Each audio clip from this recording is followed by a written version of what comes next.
Hello, everyone out there on the stationary plane.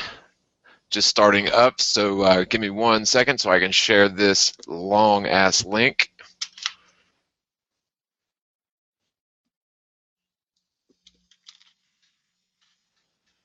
So is this on the Morgile channel, like the proper Yes, Morgile? yes, it is. Finally. Is this the first one on the proper Morgile channel then? Yep. Oh, Wow! Oh, that's good news. yes, it is. Thank you. It sure is. And so what I just did is I thought I shared the link to that on Facebook, but I didn't. So let me. Here we go. Sorry, all out there that happen to be listening live. We're running into some season one technical difficulties, but no worries. So we've got the great Nathan Oakley. How you been doing, my man? I don't know about great, but yeah, I'm doing fine. All right, and we've got Kristen Wolf. How you been doing, Kristen? Oh, doing great, John. How are you? All right, doing great. So I'm still trying to get this stupid link to join, so I'm sure that everybody's still sort of piling in, and I want to thank everyone for joining us for Season 2, Episode 1 of Static Plain Truth Live, where we just sort of go over our research and where it's taking us in, from either a heliocentric perspective and how that matches or doesn't match our reality, and of course a geostationary flat Earth perspective, which seems to be what we've got. I don't know about you guys, but I've come to the conclusion now it's been over a year, and I've really been looking hard for evidence to support what we've always believed and what we've always been taught as true, and I'm just coming up empty-handed in terms of proofs for the spherical Earth, but everything, and whether we've got every last inkling of the model down to a T or not, I don't think it's necessarily up to us as flat earthers to continue falsifying all of the heliocentric premises. And so, just to keep it simple, if we don't have axial rotation and we don't have curvature, then it's irrelevant to continue arguing like the southern stars phenomenon, if that is even a phenomenon. Does that make sense to y'all? I agree. Yeah, So, it's sort of hard to figure out new ways to argue this topic, and to me it's sort of irrelevant because again the burden of proof really does lie on the heliocentric model to come out with some solid evidence of curvature and axial rotation. And I watched a recent and thanks to Event Skeptic, I watched a recent Hawking test. He did a laser curvature test over 5 miles, and allegedly the laser beam raised, I think, 6 feet above where it should have been if it was a level. But technically, it doesn't make any sense because at 5 miles away, that laser should be going through about 15 feet of water. It shouldn't be 15 feet above a boat that's 5 miles away. So I don't know, or 6 feet, or whatever the case was. But did you guys see that yet? It was like one of those Stephen Hawking documentaries, and they do like the Jeranism laser test over 5 miles. no, I I haven't haven't seen seen it. It's pretty funny because they use actors and everything to How set the funny. stage as if they've done this laser test, but in fact, it was repeated by a guy named Dr. Zach. So definitely check that out. Dr. Zach did a laser test over 5 miles, and it was totally level. So, lasers behave oddly depending on atmospheric refraction. That's always a issue, right? But I don't know. I don't think that's it. I don't think that would make the laser beam raise out of the water, right? Maybe I should roll the clip. I guess I'll probably get a copyright strike. I don't want to do that. On your very first show back. Yeah, that would not be a good. So yeah, just check out whenever y'all get a chance out there. Check out it's the Stephen Hawking laser test. It was basically put out there to debunk flat Earth, but then Dr. Zach did sort of a response to it and debunked them. So, and they weren't using actors, they were using actual measurements and people. They weren't like recreating the situation. So, anyways, thoughts on that? Well, Rob Skiba was on Patricia Steer's show a couple of days ago, and he was talking about something very similar where a surveyor had contacted him, not a flat earther, but had basically explained a very similar situation. He'd done very, very accurate measurements, and he'd measured something like, I can't remember the exact number, but I'm going to guess at about 8 centimetres of swell across, I think it was, 8 miles or something, a vast amount of water. But it was very calm, and all they were measuring was the water being pushed by the wind, and that was all they could measure. In other words, it came back completely flat, which is, we should say that with lots of revelation in our voice. Like, look, it is flat. It's no joke, but it's no revelation to us because it's so obvious. It's obviously and observably flat. No shock. Yeah, I mean, I totally agree. And just a question out there, is anyone other than me having issues finding the actual live show, or did you just send me a link to that, Nathan? Sorry, y'all. No, it was when I just had a look to see if it appeared in the like my subscription feed, and it was there at the top of the list, and I've stuck it in Flatland, which is like a Skype group with 100 odd people in, and I've stuck it on Facebook. I've stuck it on. Oh, you stuck it in Flatland. Okay, so if it's in there, then I just got to find the bottom. But yeah, I mean, it's ridiculous because the more and more we look at this, it's just the more preposterous the whole idea of a spinning sphere becomes, and it's like it's just such a waste of time to keep on going over curvature and axial rotation, curvature and axial rotation. But at the same time, if they're putting out, looks like pretty, I wouldn't say multi-million dollars, but I would suppose that Stephen Hawking doesn't bill, cheaply, right? So yeah, maybe a multi-million-dollar production to show curvature of a lake over 5 miles. Like, what would have possibly given them the the reason to do that, right? Right. To deceive us, no other reason. Well, I mean, why would Stephen Hawking want to go measure for curvature and come up with false data, just totally perjured data, unless they were in some kind of an area where, at the right conditions, they know there's going to be this much of inverse refraction or whatever. I don't know. I'm just throwing that out there. Yeah, that's amazing. When did you say that was made, or did you say when? I guess it was pretty recently, but yeah, just I can send you a link, but it's like Stephen Hawking 5-mile curvature test, or 5-mile laser curvature test, something like that. Okay, yeah, I missed out on it, but I definitely want to see it. But it sounds, if it was recent, it must be in response to all the, talk about the flat Earth circulating around the plane. So, Well, to me, it would just be so obvious, not just because when you say spinning east at 1,000 miles an hour near the equator, roughly, it's not just that linear frame of reference. It's a curved frame of reference, and so you'd be zipping around a parabolic curve, going east at that rate at the equator. Theoretically, in the heliocentric model, got to put your caveats in there. Yes. But it would be plainly obvious just by simple demonstrations, no theories involved. We don't need gravity if the Earth is a stationary plane. And so all this is, it makes so much sense to me, and it makes so much sense to anyone who actually goes down that path to look at all this stuff. But from the stance of an average person, I mean, I was there 14 months ago. I was like, this is the stupidest thing I've ever heard of. Why would anyone, ever go out and make videos about this topic? I was just astonished. But once you actually do start doing observations and going back and thinking, through your life, has the heliocentric model matched my experiences, or has it been in conflict with my experiences? I've mentioned this a few times, but I remember distinctly when I was pretty young, 10 or 11, I took my first airplane flight, and I told my aunt after arriving in Dallas, Fort Worth from Orlando that I figured out the Earth wasn't spinning. Something to that effect. I can't remember exactly what I said, but she was like, "What are you talking about?"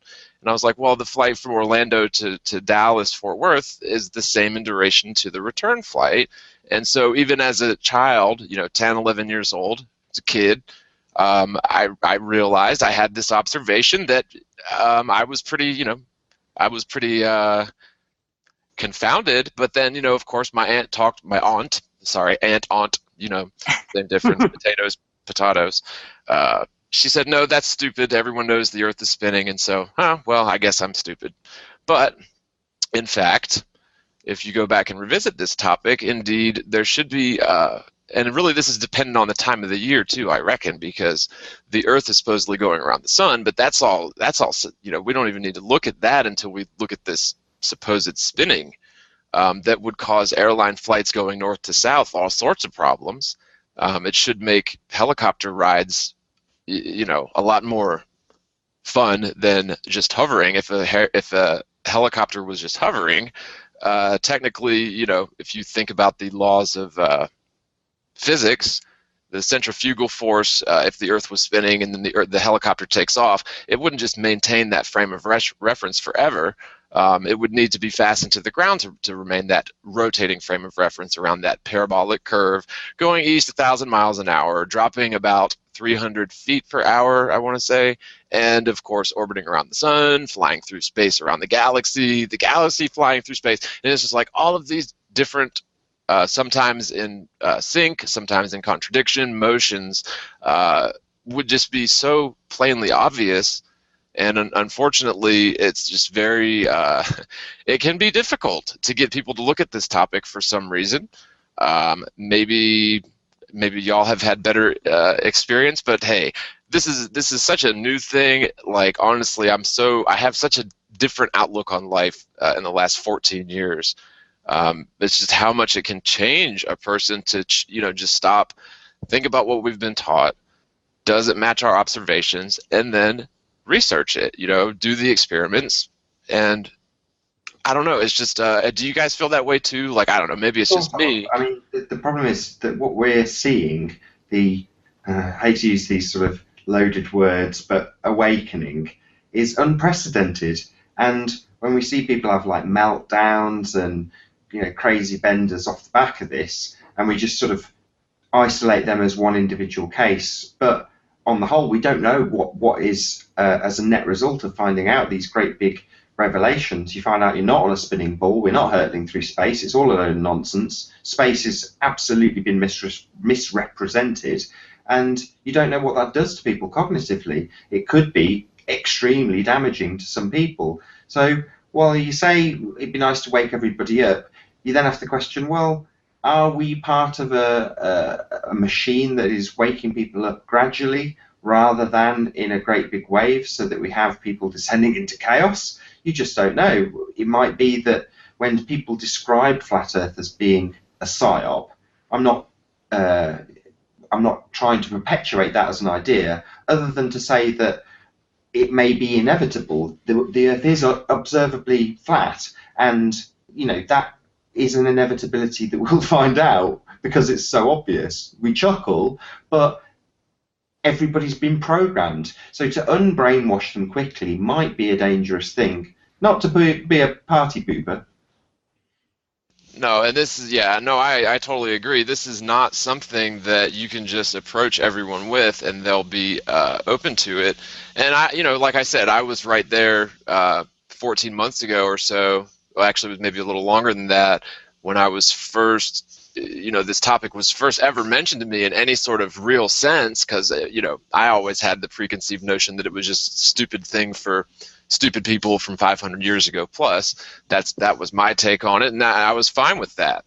But once you actually go in and look at this, it couldn't possibly be what we've all been told. And so, but you're right, though. People, like, they don't want to do the research, they don't want to do the observation, they don't want to participate in the science, and yet they say that we as flat earthers are anti-science. And that's really, that's preposterous as well. Science is defined by what? Experimentation and ultimately getting towards the truth, or closer towards the truth.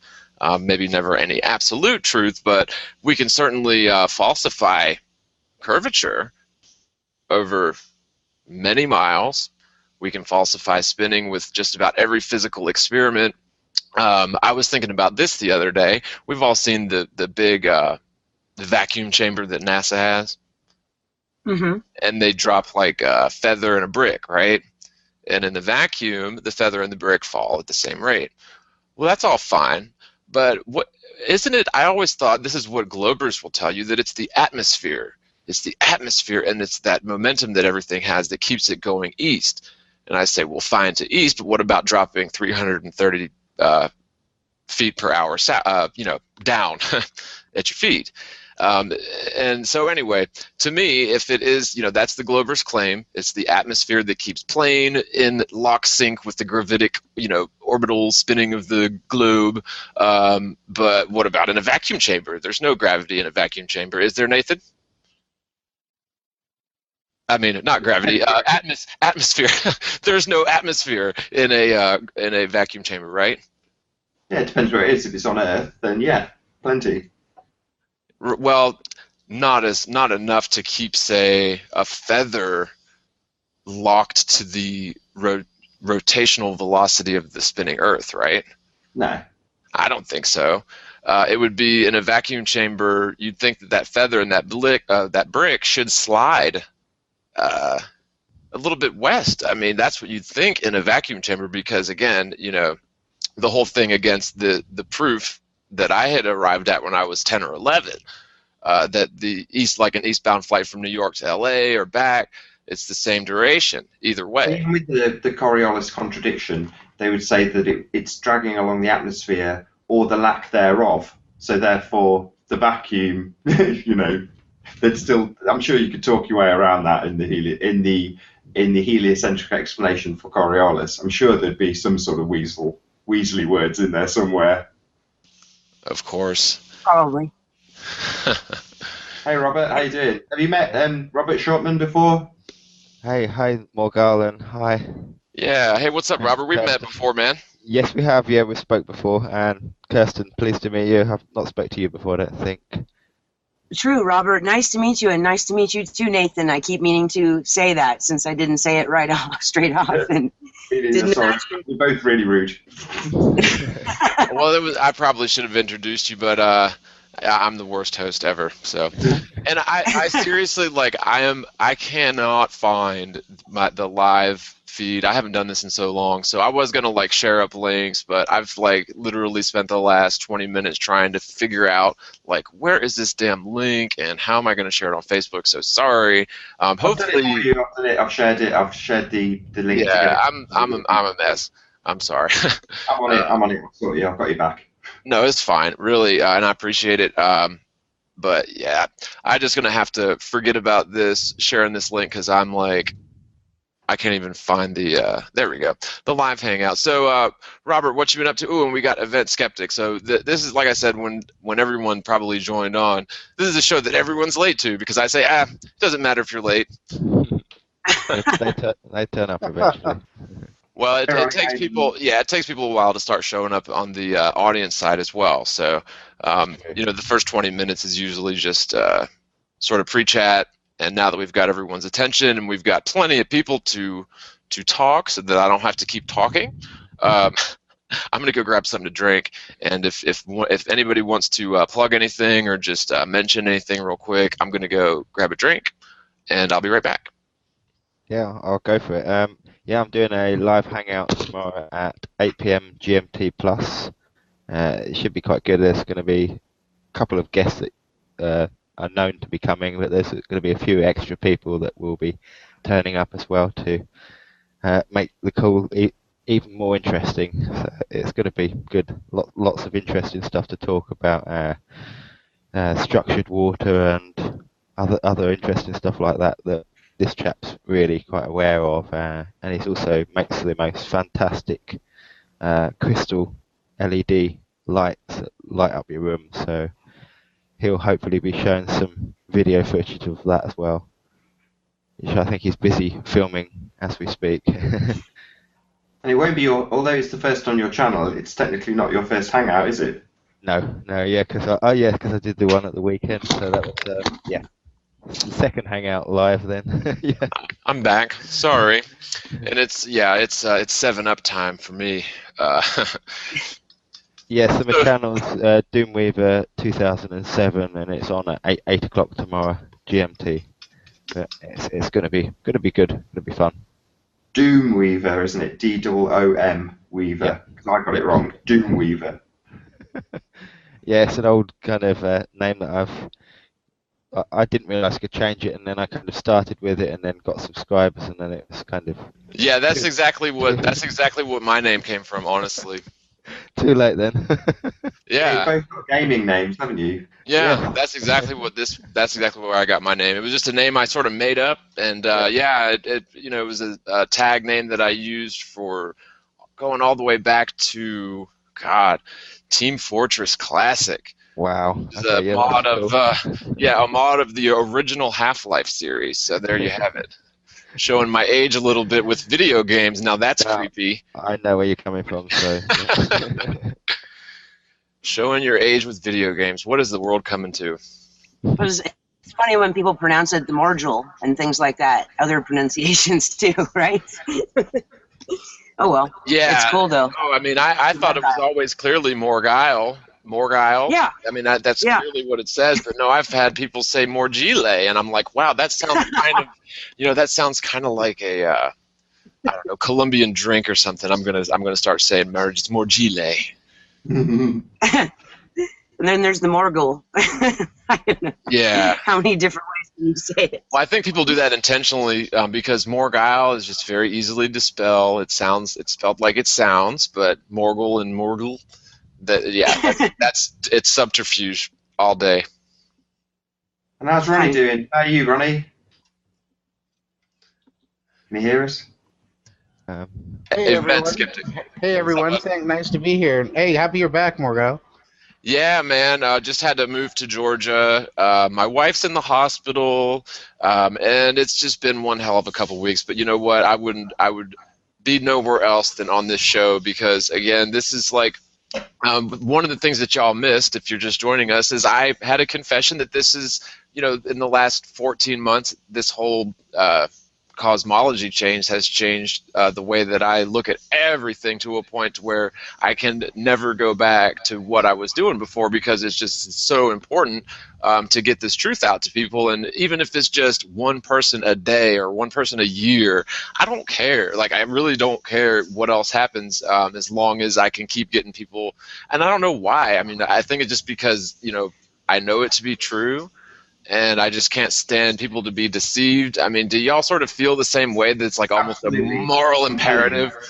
Absolutely. It's so compelling that you feel, well, compelled. Even with my friends, I've started to mention it, and yeah, some of them are really starting to question everything now. So yeah, it's the way to be rather than just trust the rubbish that they've been feeding us for years. And hey, could it be the alignment that happened in 2012 and the Great Awakening? Could be. Yeah, I mean, I think that the Mayans, you got to hand it to them. They weren't that far off. And something that I said leading up to 2012 is that, you could look at it as this whole, if you look at their long count calendars or whatever, it recycles back to the beginning after so many, it's like a couple thousand years. Yeah, the Baktuns, right. And so when you find out that, well, wait a minute, they weren't talking about the world actually ends. They were just talking about an awakening. That was the way that they saw it, was different sorts of sort of life-altering or paradigm-altering events or awakenings that would occur. And they weren't that far off the money. I mean, you got to hand it to them. 2012, really 2013, 2014, that's when this topic started getting some mainstream well, at least lunatic fringe mainstream. Yeah, well, and even the calendar, the gear-like workings, it's like, the prayer wheel that you spin it's basically the pyramid rolled from east to west and spun, and they were able to conclude and produce predictions for all the alignments, astronomical occurrences, and observations on the ground with these calendars. It's amazing. Oh yeah, and it's so funny too because astronomers have been predicting eclipses and the paths or the the so-called orbits of the other wandering stars or planets. They've been predicting and tracking that stuff and observing, making those observations since long before they ever thought it was a spinning sphere. And yet there's a lot of people who think that for some reason the fact that we can, predict eclipses or predict certain stellar or solar alignments, whatever you want to call it, it just means that we have a very almost clockwork perfect, like you said, interconnections going on here. And I just don't think that sort of lock sync, almost like timing belt perfect, eclipses was a big thing for me when you realize like the eclipses are all on perfectly rotating 18-year cycles. That doesn't make really much sense in the heliocentric thought pattern. And so, yeah, it's just one thing after another, and never will the twain shall meet again. I don't think. That's just me personally.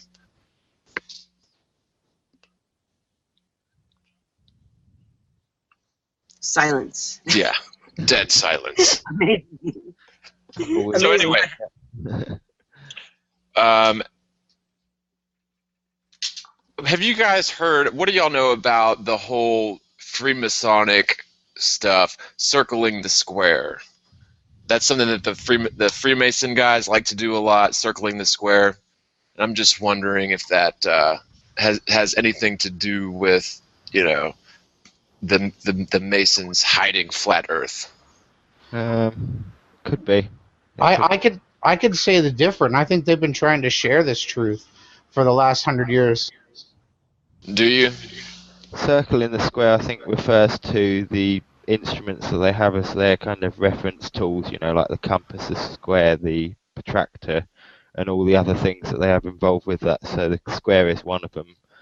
I'm not too sure about circle, but circle in the square would be a reference to something within that, I think. Yeah, and it's like a basic geometry thing that they do. I don't know much about it, but the Masons, it's always been fascinating to me since I started looking into them, because I don't know. I don't think that they're really sharing it. They may be sharing it at certain levels of Masonry, but I don't think they really share truth. I think they breed, and no offense to any Masons out there. I know some people that are Masons that are decent people. They just haven't made it to certain levels of it where I think that there is some bad stuff or some not so precious stuff going on. But that's just me.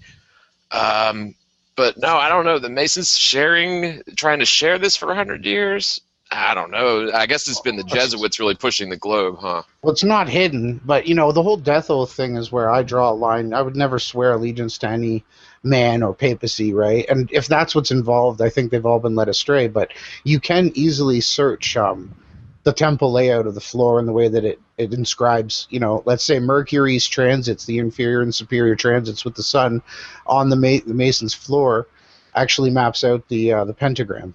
I know that they do use cryptic words, so what they'll do with a standard word, they'll pull out 2 or 3 words within that and make a separate word, so each sentence could spell out a completely different word. Well, yeah, and so circle in the square, and I could probably put up a diagram, but it's just so easy. I don't know. I don't really know what they're doing with this, but you just take a circle and then put a square over top of it. The square is a little bit bigger than the circle. You've got like 4 diamond or 4 triangles coming out of each, sides of the circle, and so you've got this sort of geometric pattern where I don't know. They have some sort of I don't know, they hold some affinity to this, or they reference it in esoteric or sort of occult ways. And to me, it's almost as if they're hiding flat Earth. I don't know. Maybe what you mentioned, Nathan, that you think that they've been trying to share it. What makes you think that they've been trying to share it? Was that Event Skeptic? Sorry. Yeah, it was Ronnie. Yeah, sorry, Ronnie. Yeah. Well, it says it in one of the documents that I read that. Oh, there's an echo. It basically said that, on the quite to the contrary, it's been said that many people have said the Masons were hiding it, but yet a quick Google search will show you that you can find pretty much anything you want. Well, how many people are looking at that, though? But their thing is to hide things in plain sight, and it's sort of almost like the way NASA works, and we know they're Masons. They like to hide things in plain sight. It's almost like everything they do is a test to see how many people are paying attention, how many people might be waking up, and maybe people didn't have a chance to really wake up until 2012 or another point in time. We've already touched on 2012, but until recently, perhaps people have not been able to connect the dots, even though the symbols have been there all along for anybody who is interested in taking up the study of it. But of course, the indoctrination that all of us receive is one where we're disconnected from any meaning that symbols might have. We're disconnected from intuition. We're disconnected from even our basic senses, which of course disconnects our critical thinking in large part. And so how many people, until this kind of revolution of truth researchers, would ever have thought about it? Or if they did, who was going to listen if they talked about it to anybody, including their best friends or their family members? That's the same situation we're in now, even though there's a lot more people who are waking up and quite awake to these symbols and the meanings of geometric shapes and things like this. Sacred geometry plays definitely into that, and Indeed. sacred geometry, it is quite an old thing that they, if you knew about it hundreds of years ago, 500 years ago, and you had that particular symbol of the flower of life kind of drawn on a pattern, that's it. You'd have had your head chopped off, and the map would have been transported into the, place where they keep all the sacred stuff and hidden away. So they knew about the pattern then, so that's quite interesting. It's been around for a long time. It's not nothing new. Yeah, whether forgotten, I think. Whether or not the Masons turn out to be a super nefarious, brainwashing cult-like group, the fact that the oral traditions and the ceremony that they've kept, whether the Masons even know it themselves, I beg to differ that they even realize that the ceremonies that they do are actually the sun doing its path across the temple floor. Yeah. I doubt they even really know Morgul. And some of the documents, it seemed like some of the Masons were disappointed that the initiates weren't even learning this.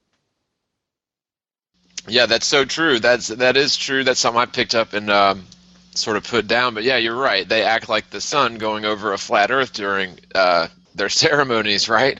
So same with the Catholic Church, all the churches, the temples, the Washington building. It seems to be this Ankh, this cross, this square, or even the great square in the sky with Pegasus as the vernal equinox. It leads from the east to the west, and that great square is how we map the sky. Yeah, man, it's so bizarre when you sit to think about how great this deception is, and really it makes you wonder how many people have known this whole time. I mean, how could they possibly keep a secret like that in? I mean, if you get to, like, let's just say hypothetically you get to the top of Masonry and they're like, well, if you're either going to be a 33rd degree Mason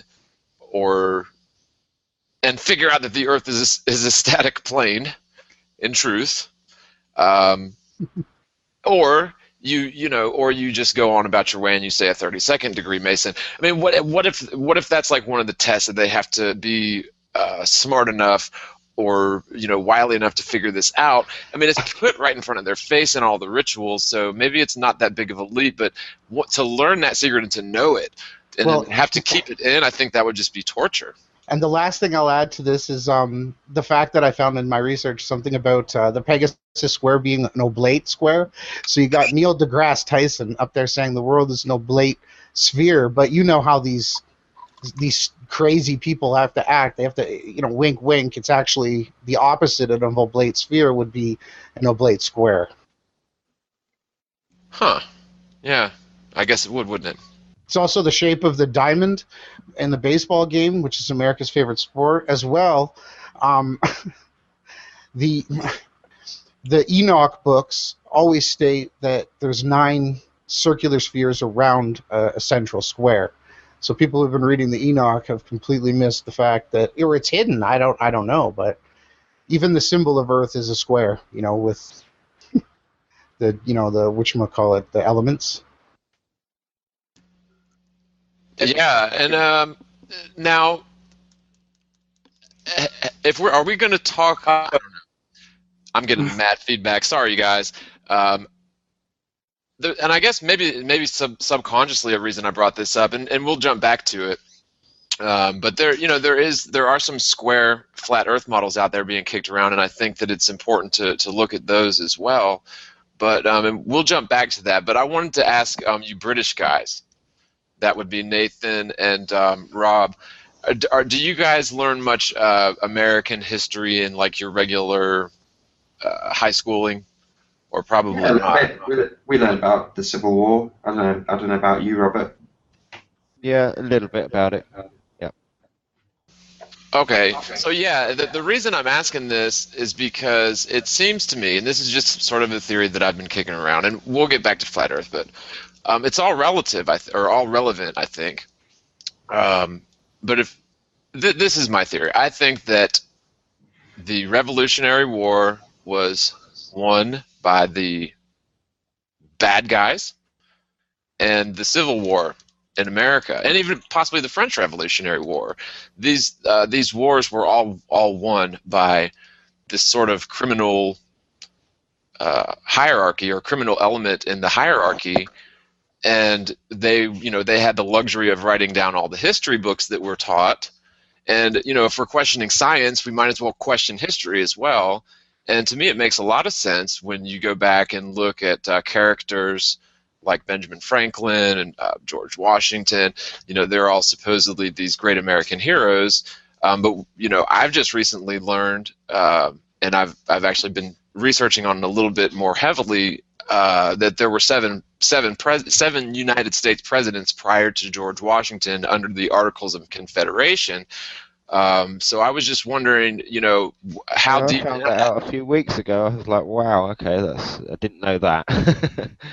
It's crazy, though. So why? So this is what I'm getting at with that, though. Why? Go ahead. Cartel. Sorry. It's the global cartel. Oh, hey, Che. The global cartel. Yeah, I heard you that time. How you doing, man? Yeah, you're winding out there a little bit, Shay.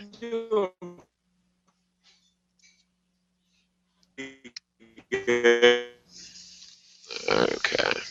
He's barely coming through at all. Yeah, got it. Thanks. Okay, so anyway, who was that? That was Jay. Jay. I'm not sure who. Yeah, I guess he had some web problems. So, back to what we were just talking about. What were we just talking about? Square in the circle. Square in the circle.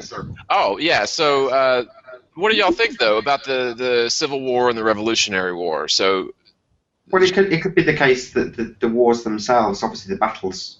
Well, I say obviously the battles took place. We assume the battles took place, but the wars themselves, maybe there is no sides. Maybe it's all just an orchestrated nonsense. Maybe it's all predetermined what the outcome's going to be and what the net, what will be divvied up afterwards. Maybe these things are all predetermined. Same with current wars. Yeah, totally, man. Yeah. Okay, there's the sixth person who's come back. Okay. Hi. Hey, everybody. Hello. I think we've got you now. Yeah, I'm trying to be low profile, but regardless. Can you hear me at all? Yep. Yep. We can hear you good. So, I don't know. This has just been something that I've sort of been kicking around, because why would they have any reason to teach us lies about history? And that's what they've sort of done, at least here in America.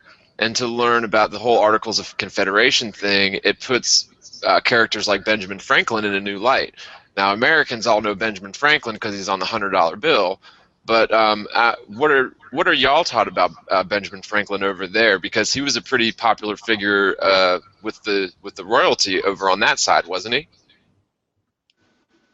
I don't know a great deal about Ben Franklin. I've got to be honest. Okay. I'm just checking.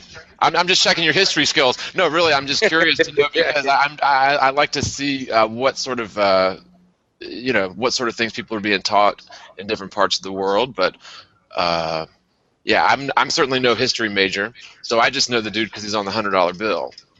But in fact, he was. Huh? Oh, so I was just going to say it's well, to your question, I believe they're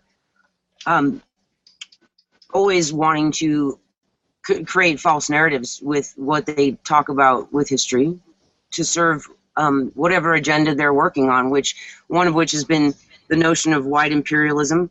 That's a whole thing that I'm not even prepared to delve into, but I just had to note that because clearly the white man has been sort of made to look like the biggest bully on earth, and that's like America has been held up to look like this beacon of freedom and independence and democracy through democracy, that it never truly has been, which I know will offend a lot of people. It's the idea, have we ever really been independent from the crown that we were trying to escape, supposedly, when the colonies were started in America? Not to mention on the backs of the natives through genocide, but still, here we are, and we still look like the jerks, those of us who are white, of which I am a group, in that group, whatever, like it or not, by way of the color of my skin I was born with, and as far as I know, I didn't have a choice about it, but there's still this sense of energetically the heritage of my ancestry, the guilt that it places on even me, my generation today, the atrocities that the white man has committed worldwide.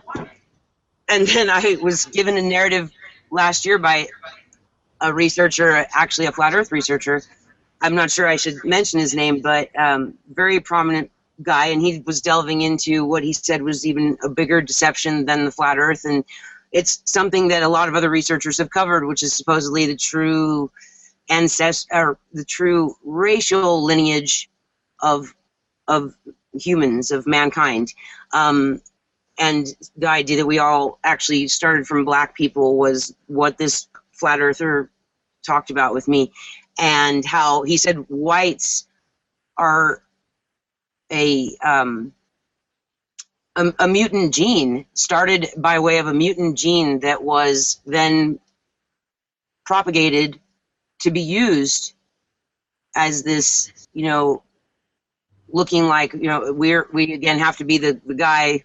We're always the bad guy, the white people. We're always starting the wars, and we're always bombing other people in their countries and stuff like this. And so, and the genocide that started America as we know it, and so on, right? So that's a good point, because if you control the narrative, that directly addresses John's question, which is, well, why lie about history? And it's kind of the 1984 example, which is that there's events that happen, that people may die in these events, but the whys and wherefores of the events you can control after the fact. You can decide what the reason behind the event, the cause, the effect, you can make all that up afterwards. And further to that, you can change it depending on what the current narrative needs to be. So if you need something to have a certain explanation in an event, you can give it.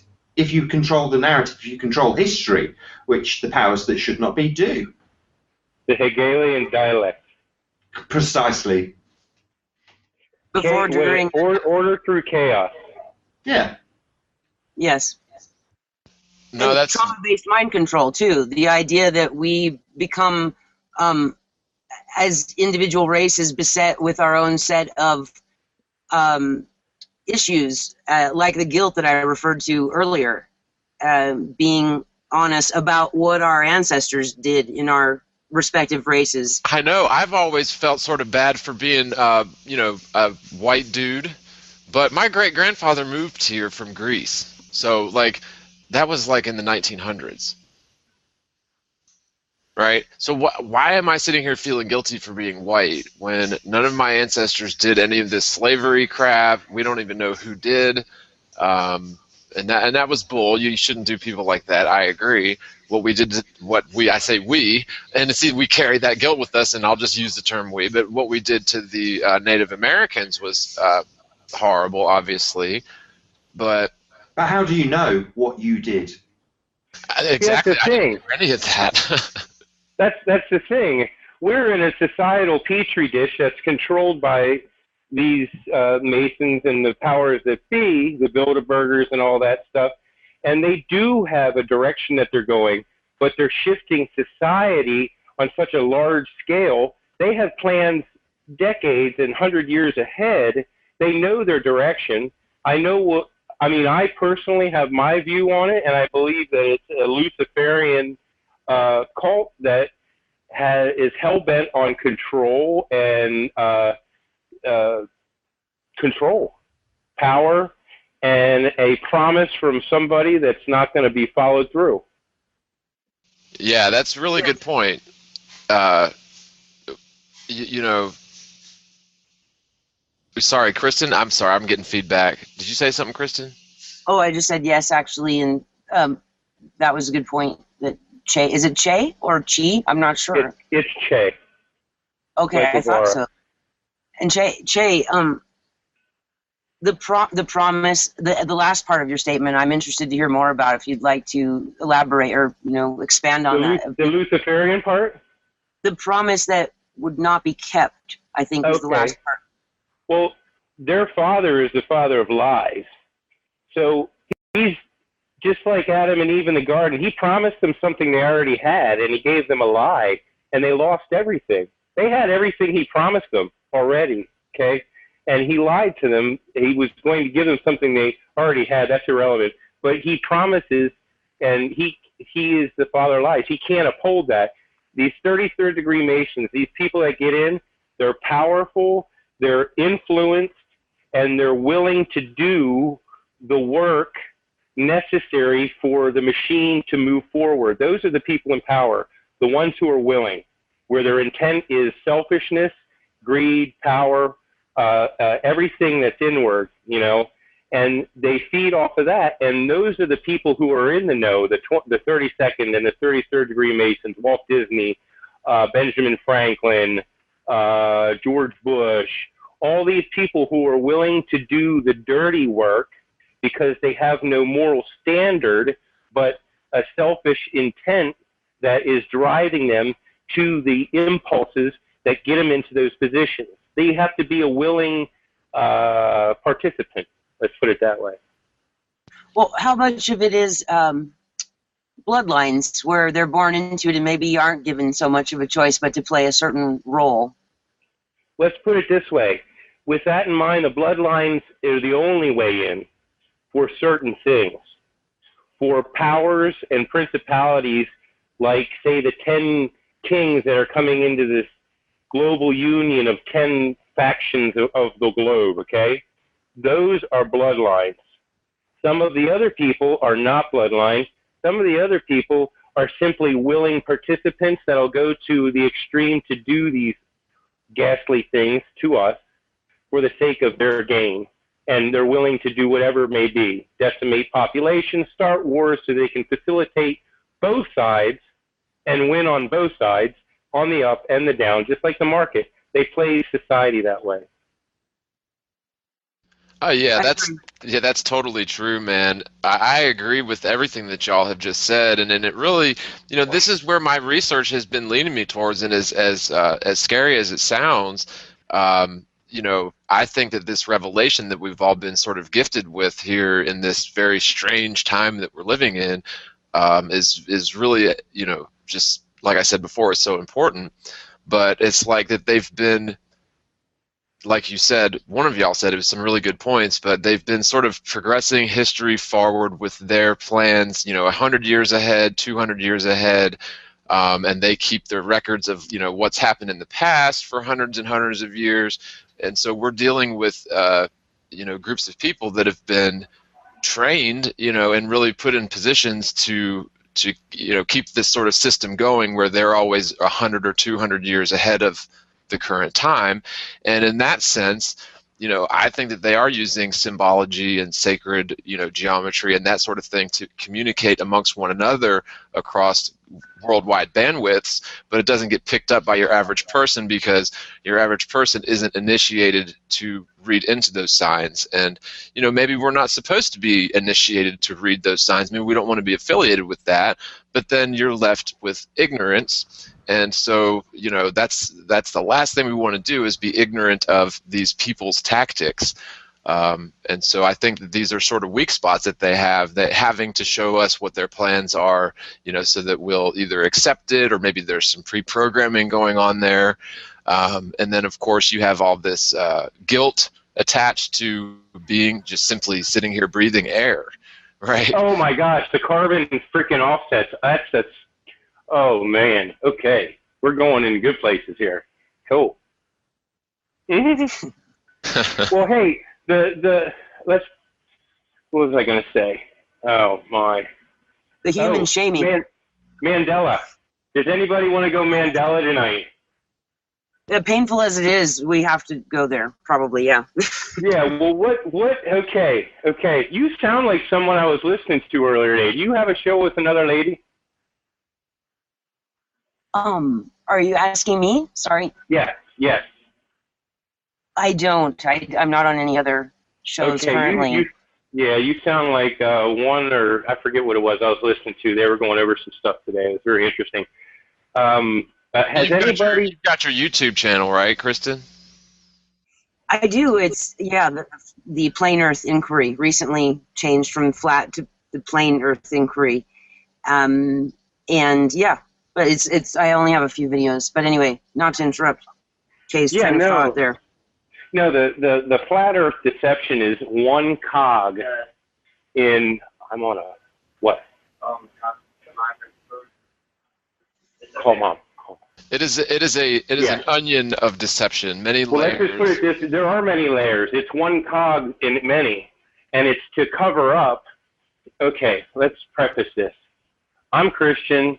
And I believe that this all is part of a cosmic, and take it for what it's worth from me. You guys can hate me for my opinion or not. I'm not here to be hating on anyone. I just want to be able to communicate, and so I don't mean to offend, but I'm going to just say I'm a Christian. I believe the Watchers, the fallen angels, they're using this euphemistic alien thing.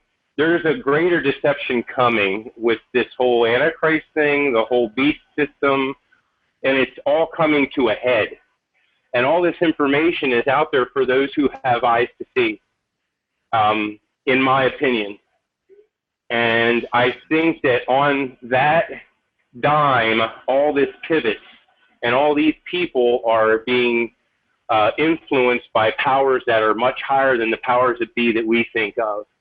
And they are tied in a way. I've got to interject there because I think that's part of another layer of deception. So that cognition, that line of thinking, leads you down a path that you've been pre-programmed with bullshit like Star Wars. So the opposite of the God that you worship, Jesus for you, the powerful, the spiritual. The opposite end of that is the dark, the evil, the people that you attribute power to already. And we're already using these words, power.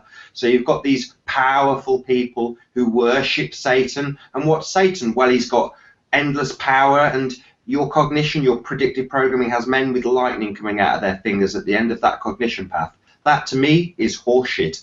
No offense to you. I don't want to offend you as a Christian. Oh, yeah. No, see, that's the thing. You won't offend me. I want to hear what you have to say, and honestly, because if we can't speak candid and honestly, there's going to be no motion forward. So please be honest, and if you don't agree with me, that's so fine. Well, I see it as we're told at school about dinosaurs, we're told about the heliocentric model, we are told about God. And then further in life, for people like us, we see the subliminal messages hinting at Luciferian activities. And you scratch the surface, and you find that, lo and behold, the powers that should not be do worship Lucifer. Well, that's just another layer of bullshit that distracts from the fact that George Bush is no different to me. He's flesh and blood. He's just a guy, But if we perceive these people as having power and our images of power are from superheroes and gods, then we're left with this image that if these people worship those powers, that they ultimately are powerful too. And the reality is they are not. They are just like us. And therefore, by lowering them to our standards, we actually raise ourselves. Now, that's not to say that by grouping everybody together as being equal, that we are saying, wow, that means no one's special. Well, on the contrary, it makes us realise that we have as much within us, within our own ability, to be as influential as George Bush or whoever. Now, he's using all of the media, propaganda, all of these tools to achieve that. But as one man, I can do the same if I choose to, because you realise your potential by virtue of knowing the huge deception that flat Earth is. Now, I can choose to attribute that very directly to flat Earth, and I assume lots of other people on this panel would do the same. But through investigating that flat Earth, I've come across other layers of deception, and the biggest one for me, forget this topic in terms of Luciferianism, the next big lie that I perceive in our future is parallel universes and all of the stuff that goes alongside the predictive programming for the heliocentric model in all of our crap and garbage that we've hopefully all switched off from when we've stopped watching movies and TV. But, you know, when you're dissecting up Back to the Future or Red Dwarf for me in Britain, all of those things are laced with... Hey, good show, by the way. I like that over here, too. Red Dwarf is my favourite.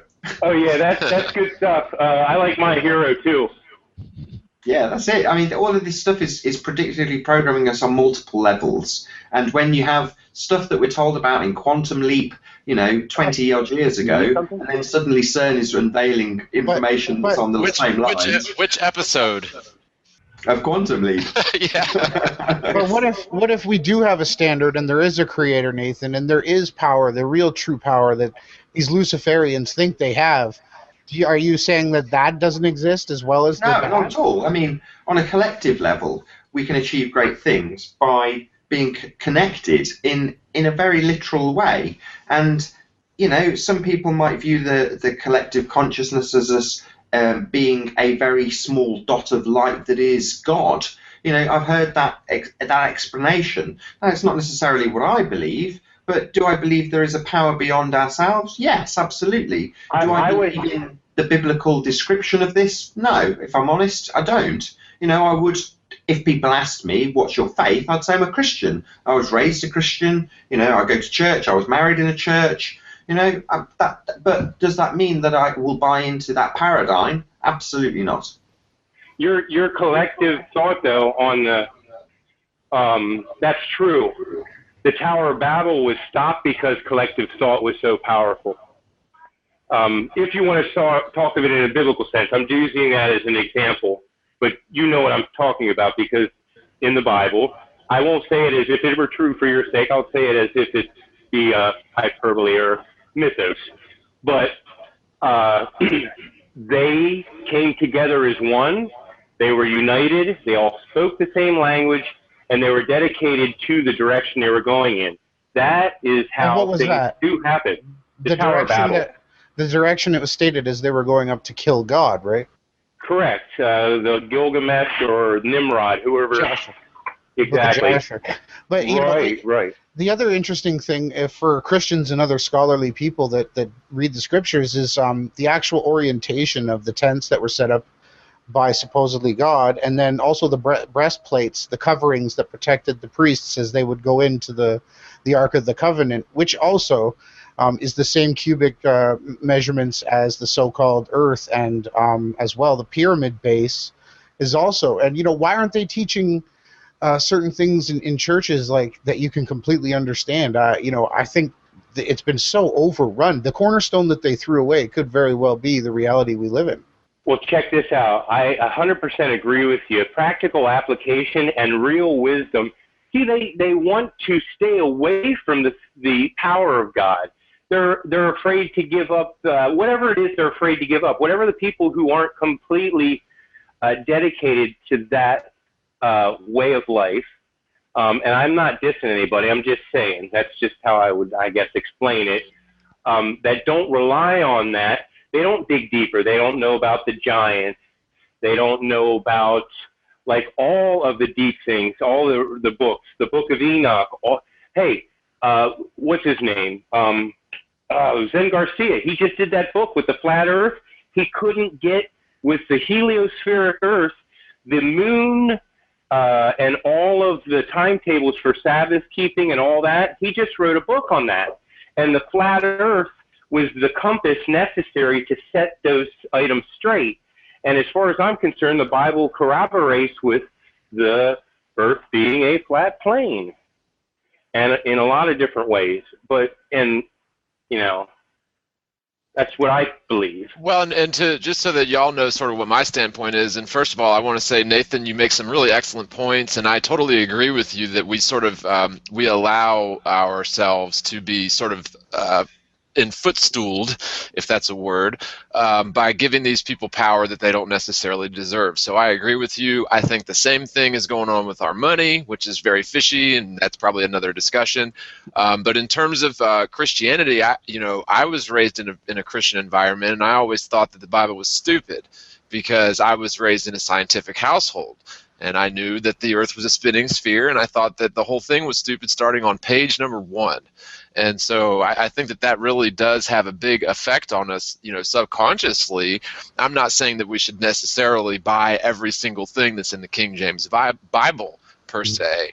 I'm not saying that, but if we've been sort of browbeaten our whole lives with anti-flat Earth stuff and anti-Bible stuff, and we just come to this conclusion that the Bible's stupid because obviously they were wrong about the world itself. How could we possibly expect them to be correct about anything else? And I've sort of looked back at societies in history who were thought of as great societies, but they were all pretty stupid too, right? Because they thought the Earth was flat and stationary. But when you actually come down and take a look at this, they're actually not that stupid after all. And in fact, it seems like we were the ones that were stupid to allow NASA that much leeway, and just to basically, it wasn't me either. I wasn't around when they launched the fake Apollo missions, but.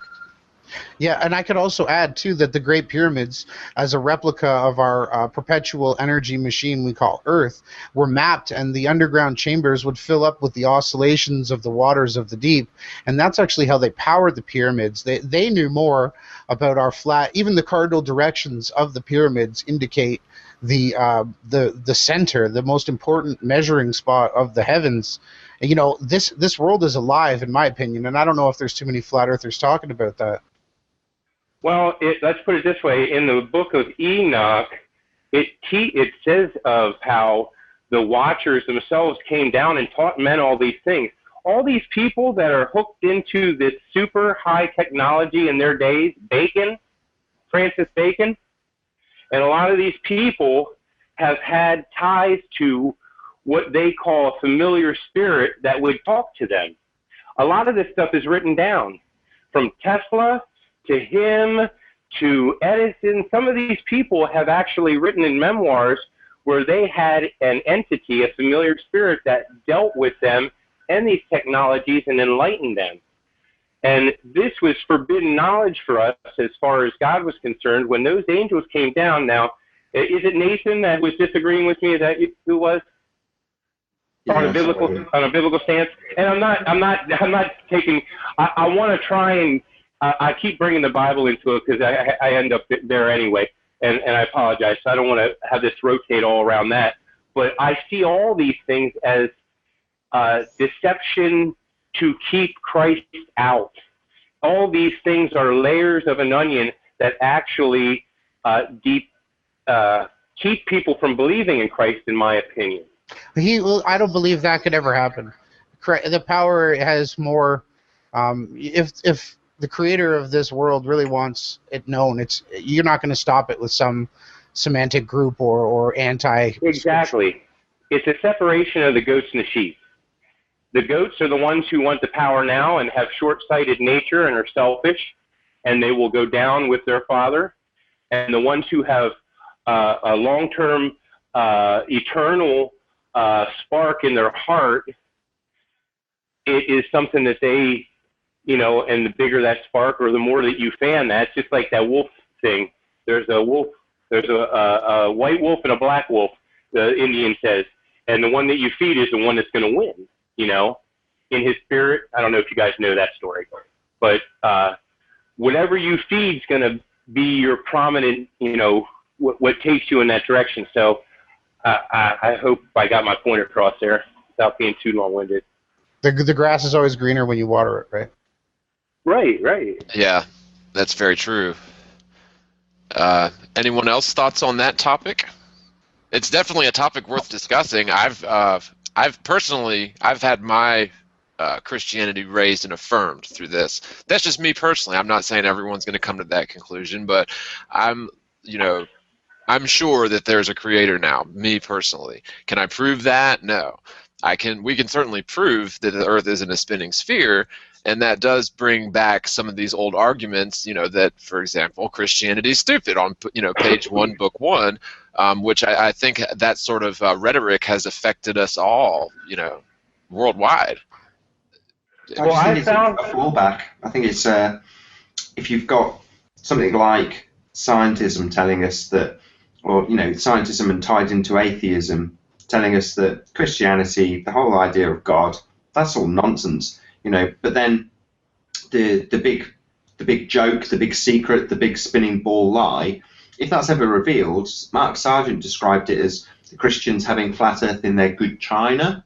Well, you have that, exactly that. So a lot of people, I'm not disrespecting anybody and their beliefs in this, and I've said already I would describe myself as a Christian. So it's not like I'm kind of playing devil's advocate to a certain extent, although I do think this. You have a certain fallback, which is to say that you then fall back on all of the religious texts which confirm that I completely agree, it's a flat Earth book, there's no two ways about that. But you then have to buy into all of the notions that suggests. If you have ultimate good and ultimate power and God and Jesus, then it's right there in the same text. You've got evil and devils and demons and all of the other things that go along with that. And further to that, like I said earlier, I'm sorry to just repeat myself, but we're told, and you only have to scratch the surface of what the media presents to us, that all the bad guys that you describe as being bad could take the Ronnie, the event skeptic argument that they're actually trying to help us, or maybe I'd say it was them holding back the floodgates. But ultimately speaking, you have to buy into that paradigm. There is a devil. There is supreme evil in that equation. Well, true. From a Christian perspective, I don't think that the devil. I think that the devil has grown horns and a tail. I don't think that was ever depicted that way in any sort of, actual Christian or Hebrew text. I think that's more of this whole subterfuge that we've got going on. Hollywood. It really is. It's part of this Hollywood thing to empower Lucifer, and like Nathan had mentioned earlier, to give power to people who don't necessarily deserve it. We allow them to do it. It's official, and we sign off on it. And so that's what we get. But I think that this revelation here, flat Earth, is really sort of an Achilles heel for this whole beast system thing that we've sort of been touching on. And I don't know. I just really think that we should, again, not necessarily go and believe everything in the King James Version, because there are lots of poor translations even in that. But, to look back at the Bible as maybe not such a stupid book for stupid people, but maybe there is some insight in there. And it is sort of convoluted, yes. But I think that the stories are true enough, or at least the message is true enough, or close enough to the original, whether that was Aramaic or Hebrew or whatever it was written in. To me, my Christianity's been affirmed, and that's really, that's just me. Everyone's going to take this in a different direction, but if we know that there's a creator, and then we have stories of this creator, sending his only son to save the world, and look at what changed after Christ. I mean, we mark our calendars by his birth, so obviously something happened there, and whether that was just another layer of deception, I don't think so. But after that, you certainly had the Roman Catholic Church. I believe there's good enough evidence to state this without saying I believe it, but I believe that the Catholic Church was sort of co-opted right from the beginning, right with Constantine, the Roman emperor who became the Christian Roman emperor and sort of co-opted Christianity, and we're left with the Vatican, which is the most anti-Christian religion or anti-Christian institution, I think, in this world. Oh my Lord! Yeah, definitely. They brought us the Jesuits. Oh, enough said. Yeah, they sing songs to praise Lucifer in their church while performing the ceremony. Right. If you look at their ceremonies, they are satanic. And this is kind of funny. Get that daggone fish off your head. Because he's got the fish of Dagon on his freaking head. But see, what they're doing is they're occulting the actual order of creation, and this is what I'm trying to say. I could care less about the stupid Mason Society. What I care about is the fact that they've been continuing an oral and ceremonial tradition of creation, and you could match this up basically with anything. So you think that they're just mirroring a basic font where it's just, here's what it is, and it's not I'm not sure if I'm tracking you there. Yeah, I don't even think they know, to be honest with you. If there's any Masons listening or whatever, the last time I seen one show up, he got pretty pummeled in the truth movement. The Catholic Church, you mean? I think they know big time. I think that they're completely opposed to Christ. I think when in their core, okay, let's liken them to this. I will liken the Catholics to the Masons. The ones who are important know what's going on, and the rest of the 100,000 of them are just buffers. But the people who truly know what's going on, from the Jesuits to the black priest to the Pope, those guys know what they're doing. They know what their ceremonies mean, and they don't have anything to do with Christ. I just saw a thing that Jonathan Kleck did. It was pretty cool. He took that huge, if you guys check it out, he took their huge Vatican throne, and he broke down the depiction of it. It was completely wrong, though. The Vesica Pisces is an inscribed movement of the movements of the planets over the square that they worship on. He was trying to say that it was a vagina, and he's totally off in left field. The monuments are all designed with the east to west movement of the sun. I don't know all that too. Yeah, for me. Well, you know what really bothered me too? He keeps saying that we are fallen angels. We're not angels. Well, at least not in my perception. And for me, with Jonathan Kleck, he seems to be promoting this. He's like an angel, and he's promoting false narratives, in my opinion. I'm sorry. I believe you're 100% right. It's just like the Catholic Church. It's half true with a hint spice and nothing that you want. You know what I'm saying? But actually, go ahead with what you were saying. He broke down the temple. Well, he was breaking that down. He was showing all the different things, and you know what? I could see all that he was breaking down. It made sense to me until he got to the angel part. Now, the Vesica Pisces, or whatever the heck that thing was that he was talking about, I'm not real familiar with that. So you obviously have more information on that than I do, or background. So I can't speculate on that part. I put out a video where I found that it showed how they mark up the shape of the Earth on the temple floor, and then as the planets move from east to west and transit the sun, they mark spots on the floor, and it draws out these shapes. And the Vesica Pisces, the flower of life, the pentagram, all of these shapes are actually symbols that they've. I don't think people understand. Plus, they worship the zodiac signs too. They're into a lot of very interesting things that I'm not 100% on, but they don't worship Christ. Well, I think that there's a lot of connections and similarities between the Masonic structure and the Catholic structure. And even if you look at our courts of law, and same thing for you guys over the pond there, it's all very much an ecclesiastical thing. If you go to court, it's if you actually break down what you've got there, it's almost exactly the same thing as if you go into a church. It's just a little bit more, it's sort of inverted on you, but. It's basically, Morgal, sorry to interrupt you. No, you're fine. It's basically, as it states in the Bible, that they've corrupted creation, and they've placed it with the spinning globe model and the true creation of. They practice it in their temples, the formations and the movements and the order of creation, and then they want us to believe that we're on a ball, you know. Well, I hear you. we know better than that now. So that's where I think that we should really be looking ahead. And like Nathan said, stop giving these people power by assuming that they have power, and so there's nothing we can do about them. But if we, as people, actually sort of get together and say, hey, we want to stop the way things are going and change the way things are going, it's going to take more than what we're equipped with. It's going to take an act of God, if you will, I think. Well, let's put it this way. God works through his people, and Nathan included, everybody here, as a forum, we may disagree on certain personal preferences and religious things here and there, but we want truth. We are seeking the truth. So in this thought, as a forum here, how can we move forward from here, from dialogue about what we know is truth? The basic observation of flat Earth is undeniable. If you, what? Can you what? I don't know what you're saying. Go ahead. Yes. Fine. I'm sorry. So where do we go from here? All these things that we're thinking about, and I was thinking about this before I took the call.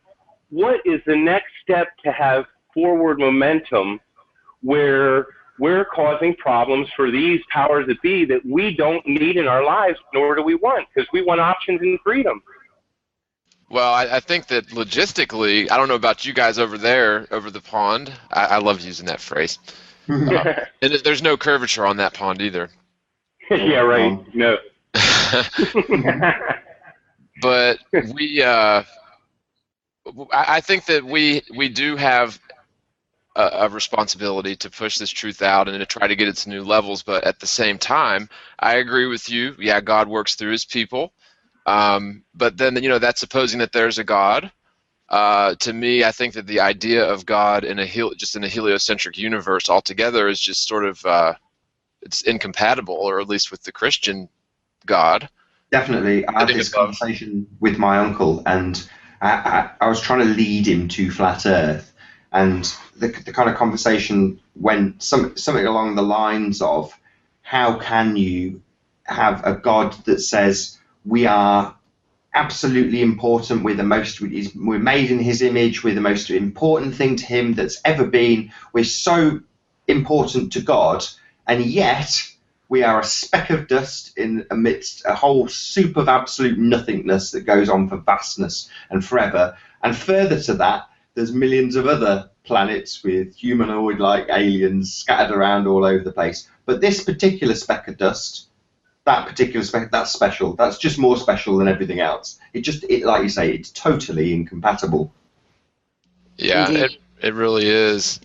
It really truly is, and so that's why I just think it's a shame that I've wasted 30 some odd years of my life totally with my head up my butt in terms of what my belief system was, and so yeah, this revelation has changed me a lot over the last year, 14 months. And maybe if y'all, and I know that's sort of a personal thing, but have y'all sort of, I mentioned this earlier, but have y'all sort of felt that? Has anyone had a personal experience or anything that has been either uplifting or not so great? Or I could relay something that, well, for the first few months after finding out we were living on a plane, I know I was the happiest I've ever been in my life that I can at least remember, that is. And it was just so striking just to have that kind of revelation, as you say, mainly on the premise that the world around us matches our observations. And sadly, that's not something everyone agrees about, until they're really understanding the proofs of this. A lot of people still think they see curvature, you know what I'm saying, things like this, and so many people just, I think the bigger problem is accepting how we could have been deceived, more so than accepting, that the whole model is wrong for many people. Definitely. For me, just hearing the words flat Earth was enough, and foolishly, I assumed that if I went and told someone else, it would be as obvious for them as it was to me, because Right. I'm reasonably observant and looking around, so things clicked pretty quickly when I heard the notion of flat Earth. I mean, it was literally just Matt Powerland saying those two words, and that was quickly followed up, actually, which will bring me on to a little segue in a second, John, but to your video. So I remember, seeing, you had a video where you had a guy being interrogated on a chair that had a globe for a head. Yeah. Well, that for me was, part of that journey, seeing that video. I had no idea who you were at the time, but I knew you were a guy just making videos about the revelation that you'd come to. Now, you said, well, if I can just wake up one person, well, it's good that you're doing this on this channel, which is, 10,000 plus subscribers. Well, you're not just reaching one person. Quite the contrary, you're reaching quite a few. You're reaching people who, may not have even intended to come across your work, but yet you are definitely reaching them. And you're just one guy. I'm not trying to belittle that. I'm trying to big that up. The fact that one guy can achieve so much. I've got lots of power. No, well, it's not power. It's your own it's your own ability that you're expressing your own ability. It's been there all along. It's not like you've suddenly acquired power. Far from it. No, I was totally kidding. I know, but I want to qualify it anyway. Yeah, no, I hear you, man, and I appreciate that, and I definitely agree. But my point is like, it doesn't, quantifying this is not. It's something that you can't quantify. It's like, well, how many people do you want to try to convert? Because really, it's a conversion process that the person has to stop what they're doing and go back and research all of the assumptions that they've taken their whole life. And it really takes a certain type of person with a lot of extra time on their hands, I reckon, or somebody very.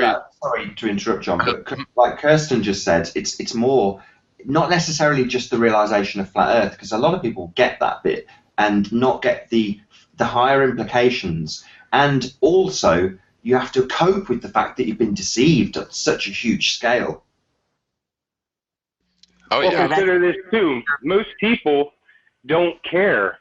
They're going to wash their car and watch the game, and they don't give enough crap about anything other than getting through the week, watching the football game, going to the party this weekend.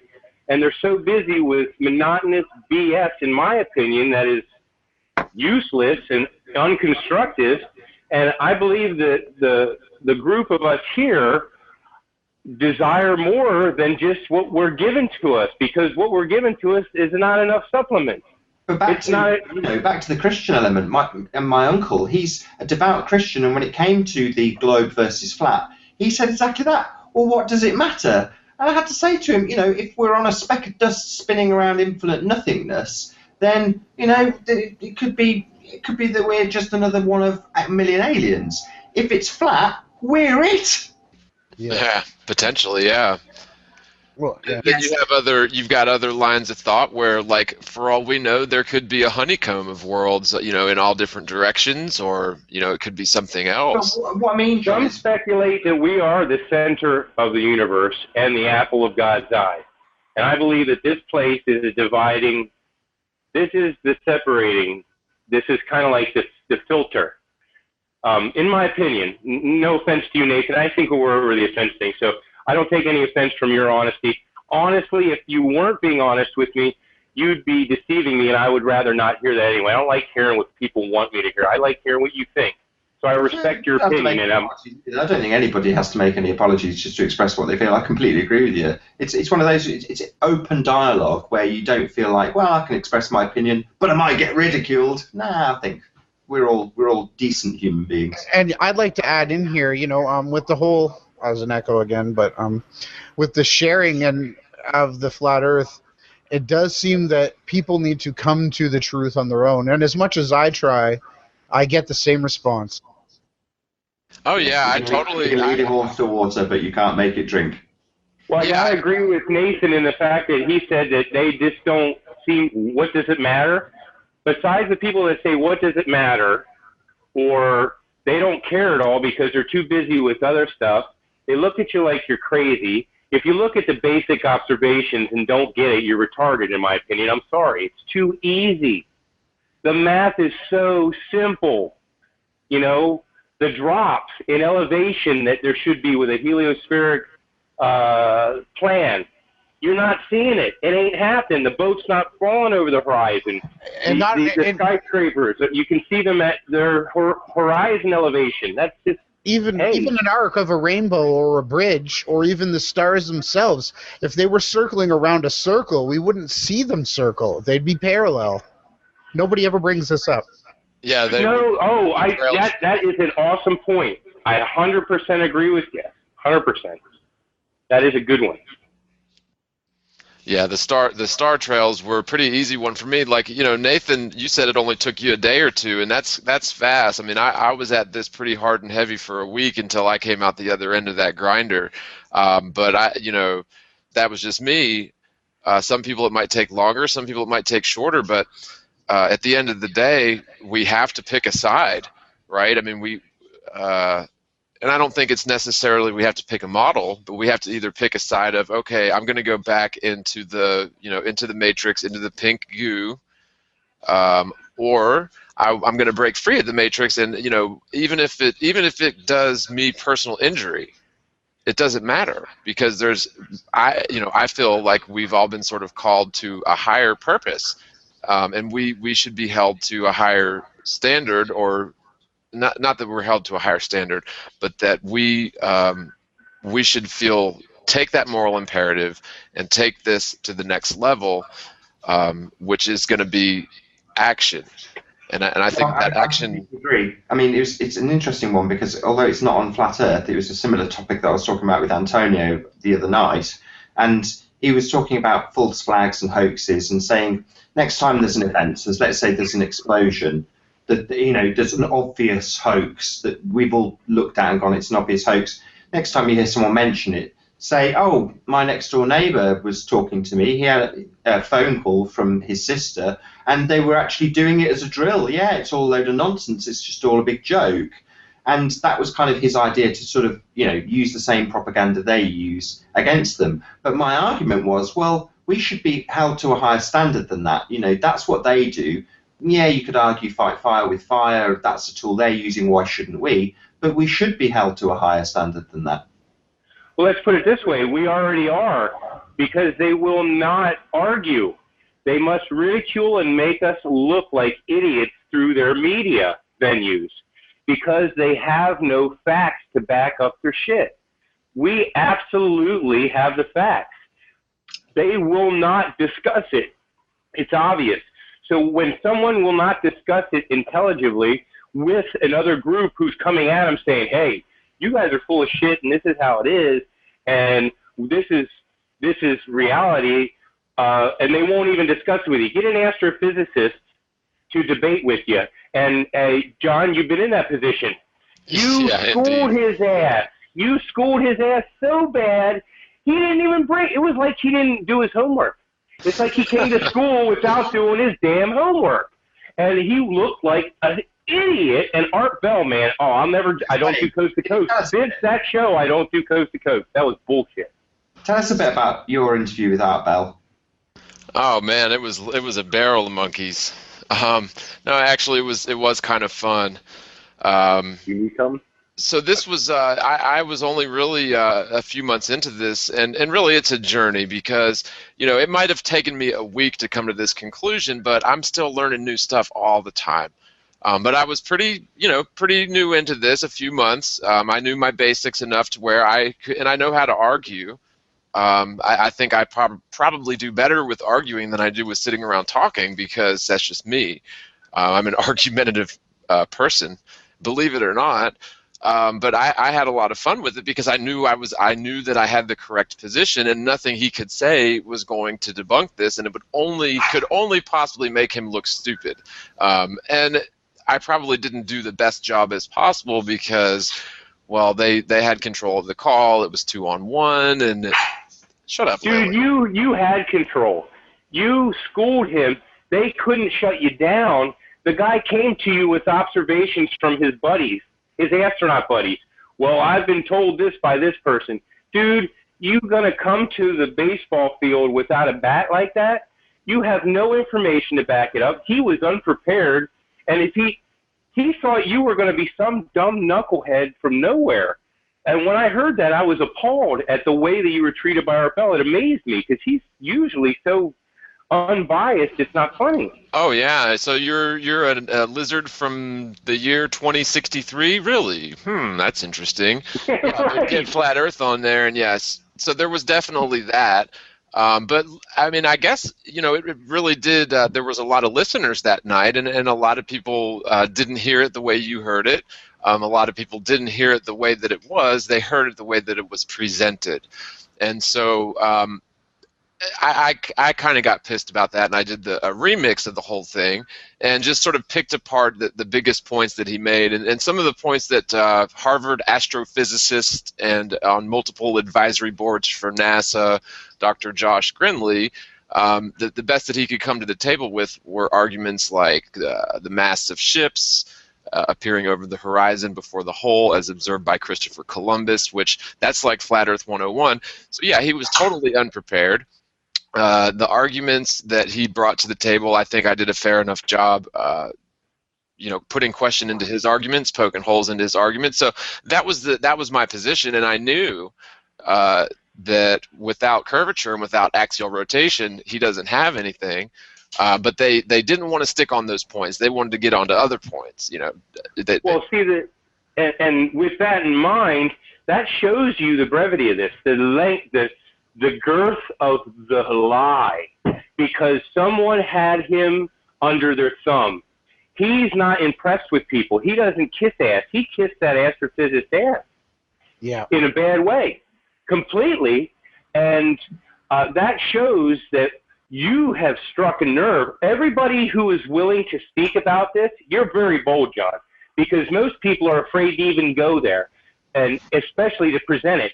But you're smart. You've shown people the way. You've done the calculations. You've shown the basic observations that your channel's what the first 5 minutes. I didn't need any more. I was like, they're flat. I'm like, you're Awesome. freaking flat. And and really, that's sort of the way that I designed my videos. The first video I did was just like I had to put something out there. I've maybe put up two or three YouTube videos ever in years, and I just don't do videos. But I had to put something out about this, and so I did. I took about a week and put out that first video, and it did fairly well. It still does very well. It gets a lot of views, but what I did is I took all of the logical questions that come after that. Well, what about this? What about that? Because most of that stuff I had already sat down and gone through my own personal checklist, which was pretty damn long. I had to go through a long checklist to make sure that the ground I'm standing on is actually stationary.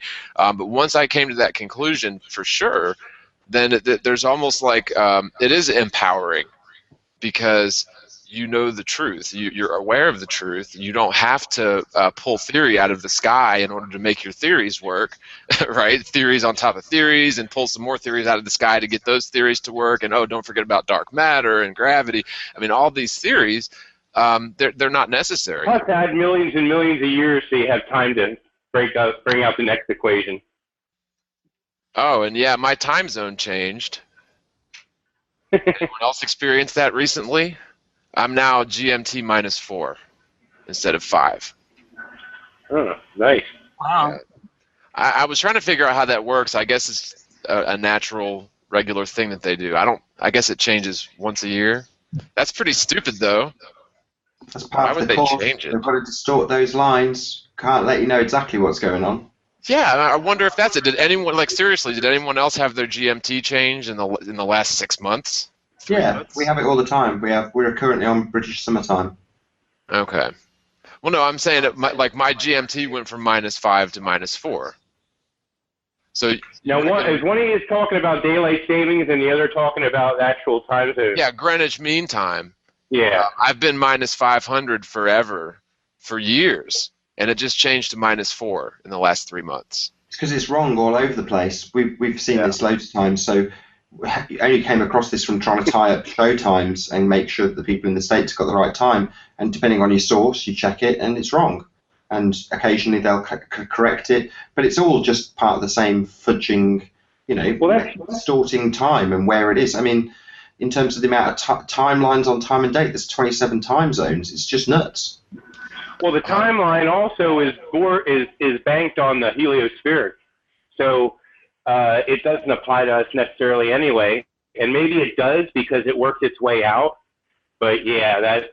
Well, you see, here's the thing, though. In either model, 12 o'clock noon is always when the sun is at its, at its highest azimuth point. Mm-hmm. Well, and that's actually not true.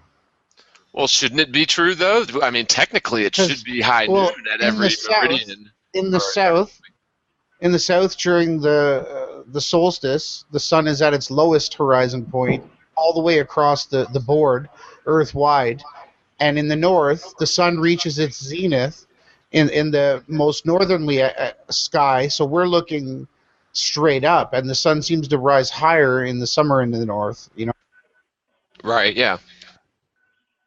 Is anybody else concerned about this? Oh, go ahead. If you have a thought, go ahead. I just got something I'm thinking about. It's more like 2:30 or 3 o'clock is the zenith, Morale, for me in Toronto.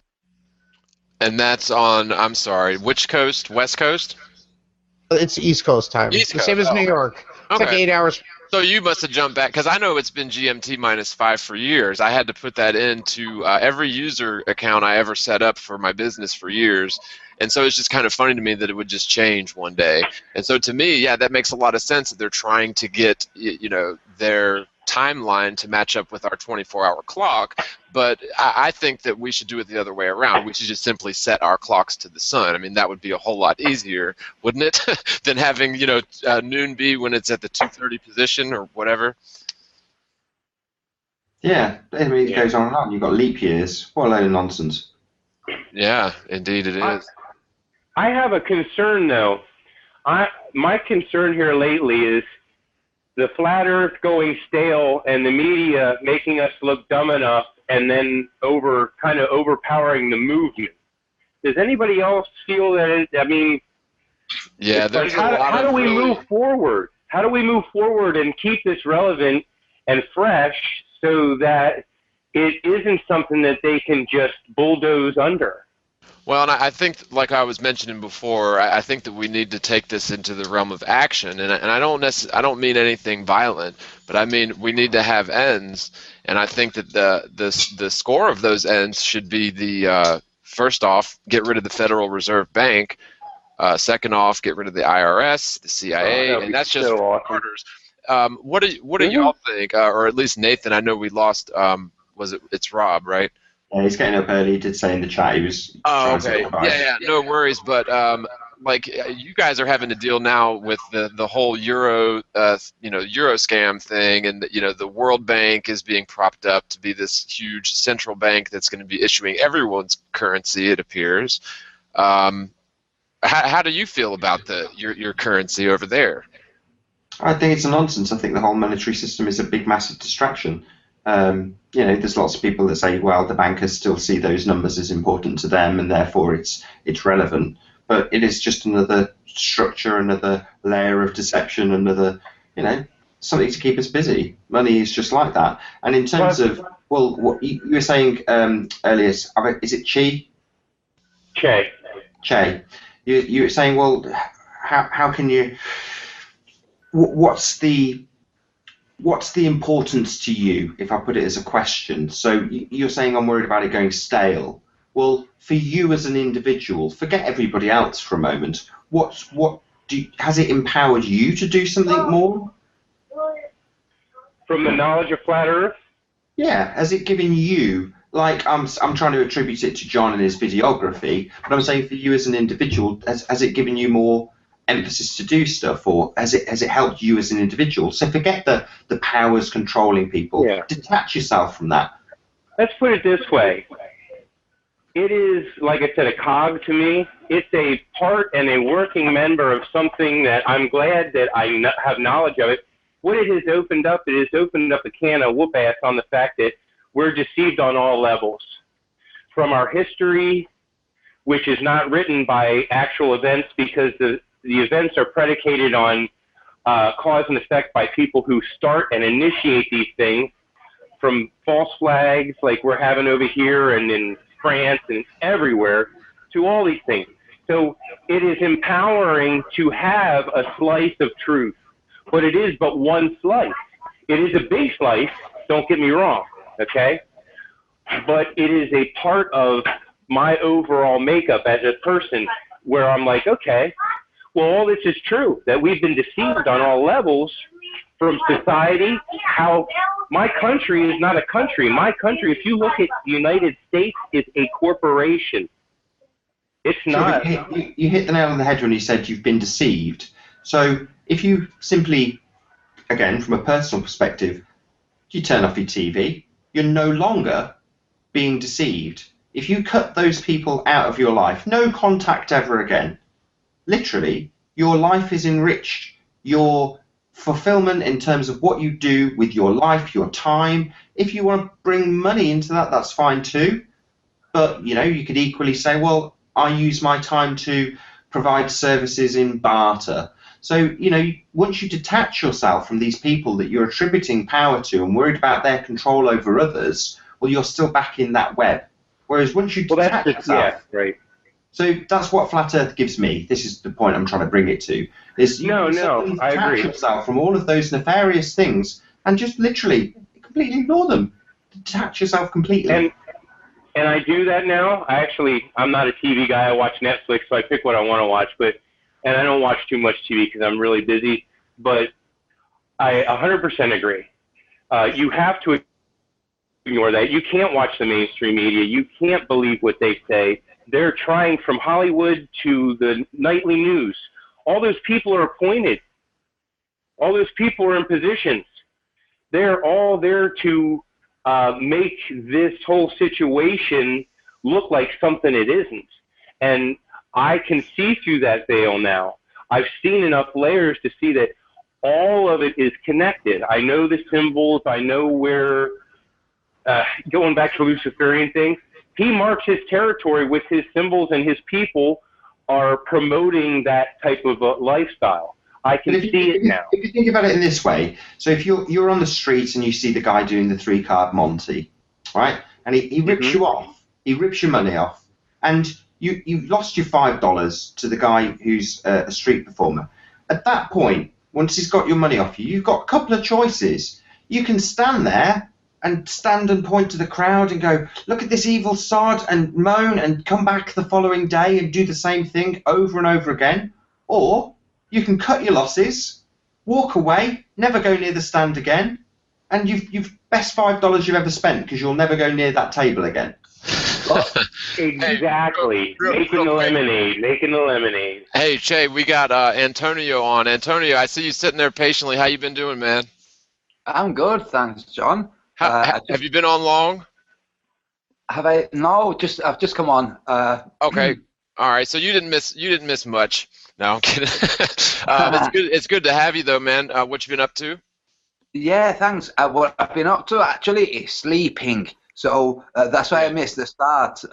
Nathan passed me a link. I missed the start. Sorry, man. But I've been listening. Whilst my cogs started turning, having a coffee, relaxing. So, but I've been on maybe a minute or two. But all's good. All's good. I'm enjoying the chat. Good. I mean, the actual conversation that's going on now. Nathan's on fire. Yeah, man, I appreciate Nathan carrying it for me, man, really, and it's good to have you both on here. And Antonio, I'll let you get up and get your coffee going, but so far we've hit on a bunch of topics, and we still have just over an hour left. So did anyone that I know we've sort of had a lot of topics just go by. Did anyone have anything that they jotted down they wanted to jump back to real quick, or? You know what? I don't know lately what you guys have been talking about, but who has taken notice or gives any validity to this Mandela effect? Has everybody seen any of these observations? Yeah, I've looked into it, and I'm not really that. At first, I was like, that's neat and interesting, and wow, that would be a foolish thing to go back and change, go back in time to change that. But, hey, I could have sworn he said, Luke, I am your father. That's the only one. That's the only one that I'm still sort of beside myself on. But even Mandela himself, I remember that he was never. I remember him never being killed. I just remember him being jailed, and that was sort of like this big, huge deal. And lots of wealthy people tried to get him, let out, and it took a long time, but he was finally let out. That's the storyline that I remember with Mandela, and it's the same storyline that my wife remembers. And lots of. Did you see the JFK assassination, the redo? There were 4 people in that car. I remember, and that wasn't even my era. Now there's 6 people in the car, and it looks like she shoots him. It's the craziest thing I ever saw, because that is not where I remember. Yeah, I've seen one where it looks like the driver turns around and shoots him, and I've seen one where even that footage was released 10 years after a la the hoaxes. Even you remember the book about the before the Titanic. I think the Mandela effect is just a giant. I don't know why every time I talk, there's an echo. It goes away. It goes away right away. So. Yeah, we don't get the echo, so if it's hurting you, it ain't hurting us. Okay, sorry guys. Yeah, no problem. I get it sometimes too. It's kind of annoying, like you'll be talking and you'll hear yourself talking what you just said. It's very odd. But yeah, I wasn't too taken away by the Mandela effect, although I still, I will admit, I've watched Star Wars many, many times during my life, many times. And I could have sworn that he said, Luke, I am your father. That's the only one. All the other stuff I wasn't familiar with, or it didn't do it for me. But some people seem to be very convinced that this is a phenomenon. I'm not too convinced, but who knows? Right. Both Antonio and I can tell are itching to jump in on this. You go first, Antonio. Okay, so what happens with the Mandela effect? You have, John, you just mentioned that. I'm a big fan of Star Wars. And I too thought it was Luke. I just hadn't paid enough attention. And when people said, oh, look, they've changed it to no, I'm like, oh, what? Wow. And I looked into it and I got sucked into it a little bit. But then there are the other Mandela effects, which are basically other people telling me what they thought things were. Yeah. I have no say in it. I'm talking about things that I don't know anything about. Films I've not watched or books I've not, the Berenstein, I've never seen those books. I haven't got a clue what they're talking about, so I'm having to believe them. And what's happening is you're having more and more thrown into the Mandela effect. Oh, do you remember this event? You say, no. So, well, this is how it was, and now this is how it is. You're believing somebody else. But the big thing is, this is a big, preamble for the simulation hypothesis. The whole Matrix, the whole everything is just a simulation and there are non-player characters, which is a modern retelling or a parallel retelling of Luciferianism, believe it or not. Well, like the Berenstain Bears, I remember reading them as very young, and I don't remember how it was spelled. So you're right. That I felt the same thing about that. I was like, it could have been spelled either way, and I wouldn't know the difference. So that that didn't do it for me. There was really only the one, and I looked into this a pretty good deal, and I watched several videos on it, read some articles on it, and it just didn't do it. But you said you had an opinion on it, Nathan? Oh, you're muted. You're muted, man. Yeah, sorry about that. All right. Yeah, definitely. It's just a load of nonsense. I mean, the title itself, calling it Mandela, is designed to stir.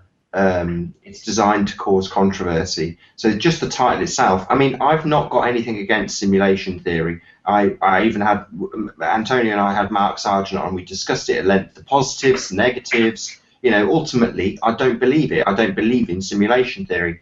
And I remember early on looking at Mandela effect, knowing what it was, precisely what it was, and drawing that conclusion, and assuming everybody else knew it was just an expansion on simulation theory. And I'll name and shame Amir, Insanity is Sanity. I pointed this out to him in a comment, and he said to me, nobody is associating Mandela effect with simulation theory.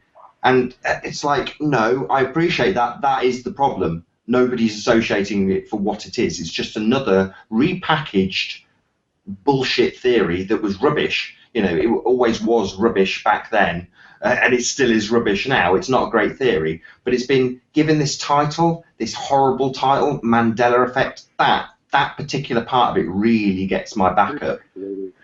Yeah. Sorry, John. What the Mandela Effect does to people who are sucked into it is it tells them that the real world can be shifted around retroactively by nefarious forces, perhaps using CERN, perhaps using whatever, you know, incantations. The truth is, here in the UK, we have pub quizzes, okay, where you go with your mates. I don't know if you have it in the US. You go with your friends, and there's a DJ, and he asks questions, and the winners, you know, you make little teams, you get a sheet, and they ask all kinds of questions, okay? This is all of the so-called Mandela effects are questions that would be on a pop quiz, that might be on a pop quiz. Like, in Star Wars, in The Empire Strikes Back, does Darth Vader say, "Luke, I am your father," or "No, I am your father"? That's one of those things, you know. Or what does Darth Vader say to Luke after he's cut his hand off? Yeah? I gotta say, though, sorry. Say again? I gotta say, all of the things, let's put it this way, whether it be true, whether it be a global psyop of some crazy sort or simulation thing, I'm not real familiar with that. I must say that all of the observations I saw were opposite of what I had remembered. But all those things are predicated on my memory. And they're not observations that people had told me about. I was genuinely familiar with all of the observations I was shown, and at least in my personal memory, they were all the opposite. And, so whether it be a psyop phenomena or not, I did see some type of a difference.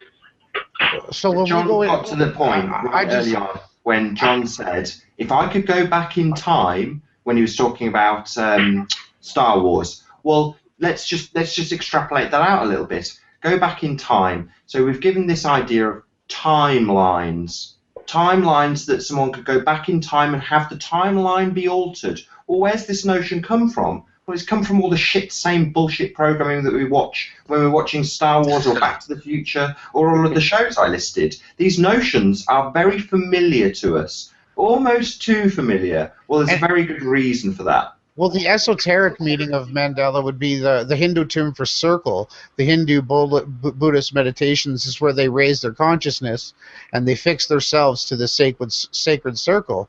So geometric designs and stuff like that, the Mandalas, show a triangle with a Hindu inside a circle, which represents the merging of male and female forces. So this is what the elite are using against us, in my opinion. Wow, that was good observation, buddy. Thanks for bringing that up. I just wanted to add that was good stuff. Good stuff. Yeah, I was I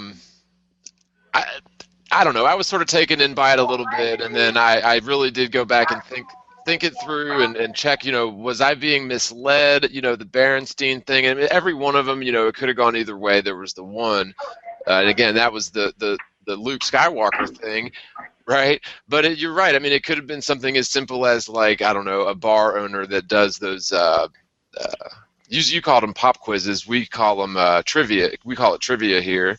Yeah. Yeah, so trivia. Yeah, we do that here, too. That's a lot of fun.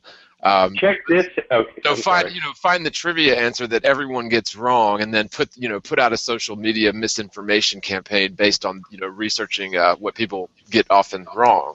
Or it could be somebody out there on the internet, an individual. Okay, because we always forget the power that the individual has.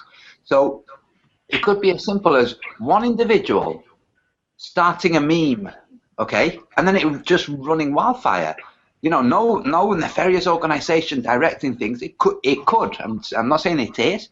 I'm saying there is no way that we can know, and we can't know that it's run by the government or some nefarious organization or an individual. But I'm saying that when we're looking at who could be doing this, it could be the individual, and then anybody who pushes it acts as a shill, unknowingly. Because the truth is this: if you were watching Star Wars, okay, on your own. And you're there, and today you're watching it with subtitles, okay? and you're there, and you're just reading along, and you're loving it, and it says, "No, I am your father." You go, "Huh? I thought he said Luke," and that's it. That's all that you would have thought. You'd have gone, "Huh." Well, hey, check this out. I saw a picture today. This picture, this has to do with Mandela effect. This picture was a CERN physicist sitting in his office at CERN.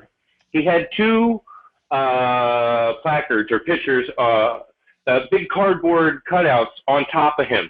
The first one said Bond 1, and the second one was a picture of Nelson Mandela, okay? And Bond 1. So if you go to James Bond, the first James Bond, this just shows you that either somebody knows something prior to this effect, or they're just effing with us. Because the first James Bond's name was Nelson. And then he shows that picture of Mandela.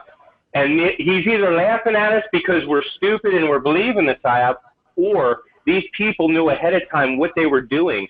Did anybody see that picture of the that porthole kind of thing going on when they were doing when they ramped it up to 40? That was some crazy stuff I was looking at. No, I didn't see it. I tell you what I remember. I remember Alex Jones saying, "The world is going to end. They're going to make a black hole at CERN." Oh, God. Yeah. Yeah. And, you know, something that Nathan said in terms of time travel, this is something that I don't know, I thought it was just sort of a nice little treat. Are y'all, everyone's familiar with the Back to the Future movies? Yes. Mm-hmm. Yeah. Okay, so theoretically, time travel would be possible only on a stationary plane. Because if you were to travel from, you know, whatever year back 25 years, well, if you maintain the same space time, then you're going to be somewhere off in the middle of nowhere.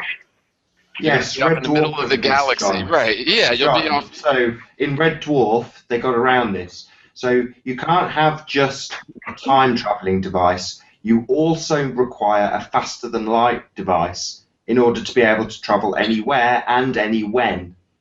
Yeah. So Red Dwarf got around that. Oh, okay.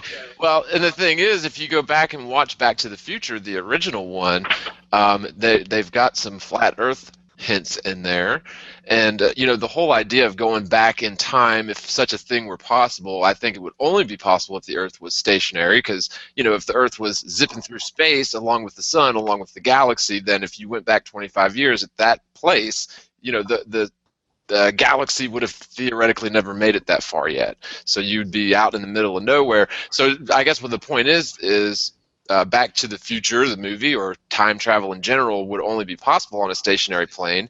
So maybe that sort of thing is now technically possible or theoretically possible, when before it was an impossibility. Right? The very fact that I believe the doors are opening. I think that. Sorry to interrupt you. I think the very fact that we're discussing it is part of the predictive programming that they've given us. So in my mind, and this is just my ideas, it's not that I know this, or in my mind, I see the next level of deception being parallel universes, parallel, flat, whatever you want to call it. I'm sure that Flat Earth would sit in there quite nicely, based on what you've told us already. And well, you can Mandela and simulation and all of those things tie into it. Yeah, and I'm sorry to interrupt you. What I was going to say, and I'll let you go, Kristen, too, is that, hell, now I don't know what I was going to say. Go ahead, Kristen. Oh, I'm sorry. Yeah. I'll get it back. No, now that's going to happen to me, too. Darn it, it's catching. Okay, so we went from Timeline to Back to the Future, and then, Nathan, you mentioned something I was going to... I lost it. Oh, well. Okay. See, I agree with Nathan. I think I'm gonna say it in a different way, but I think they would.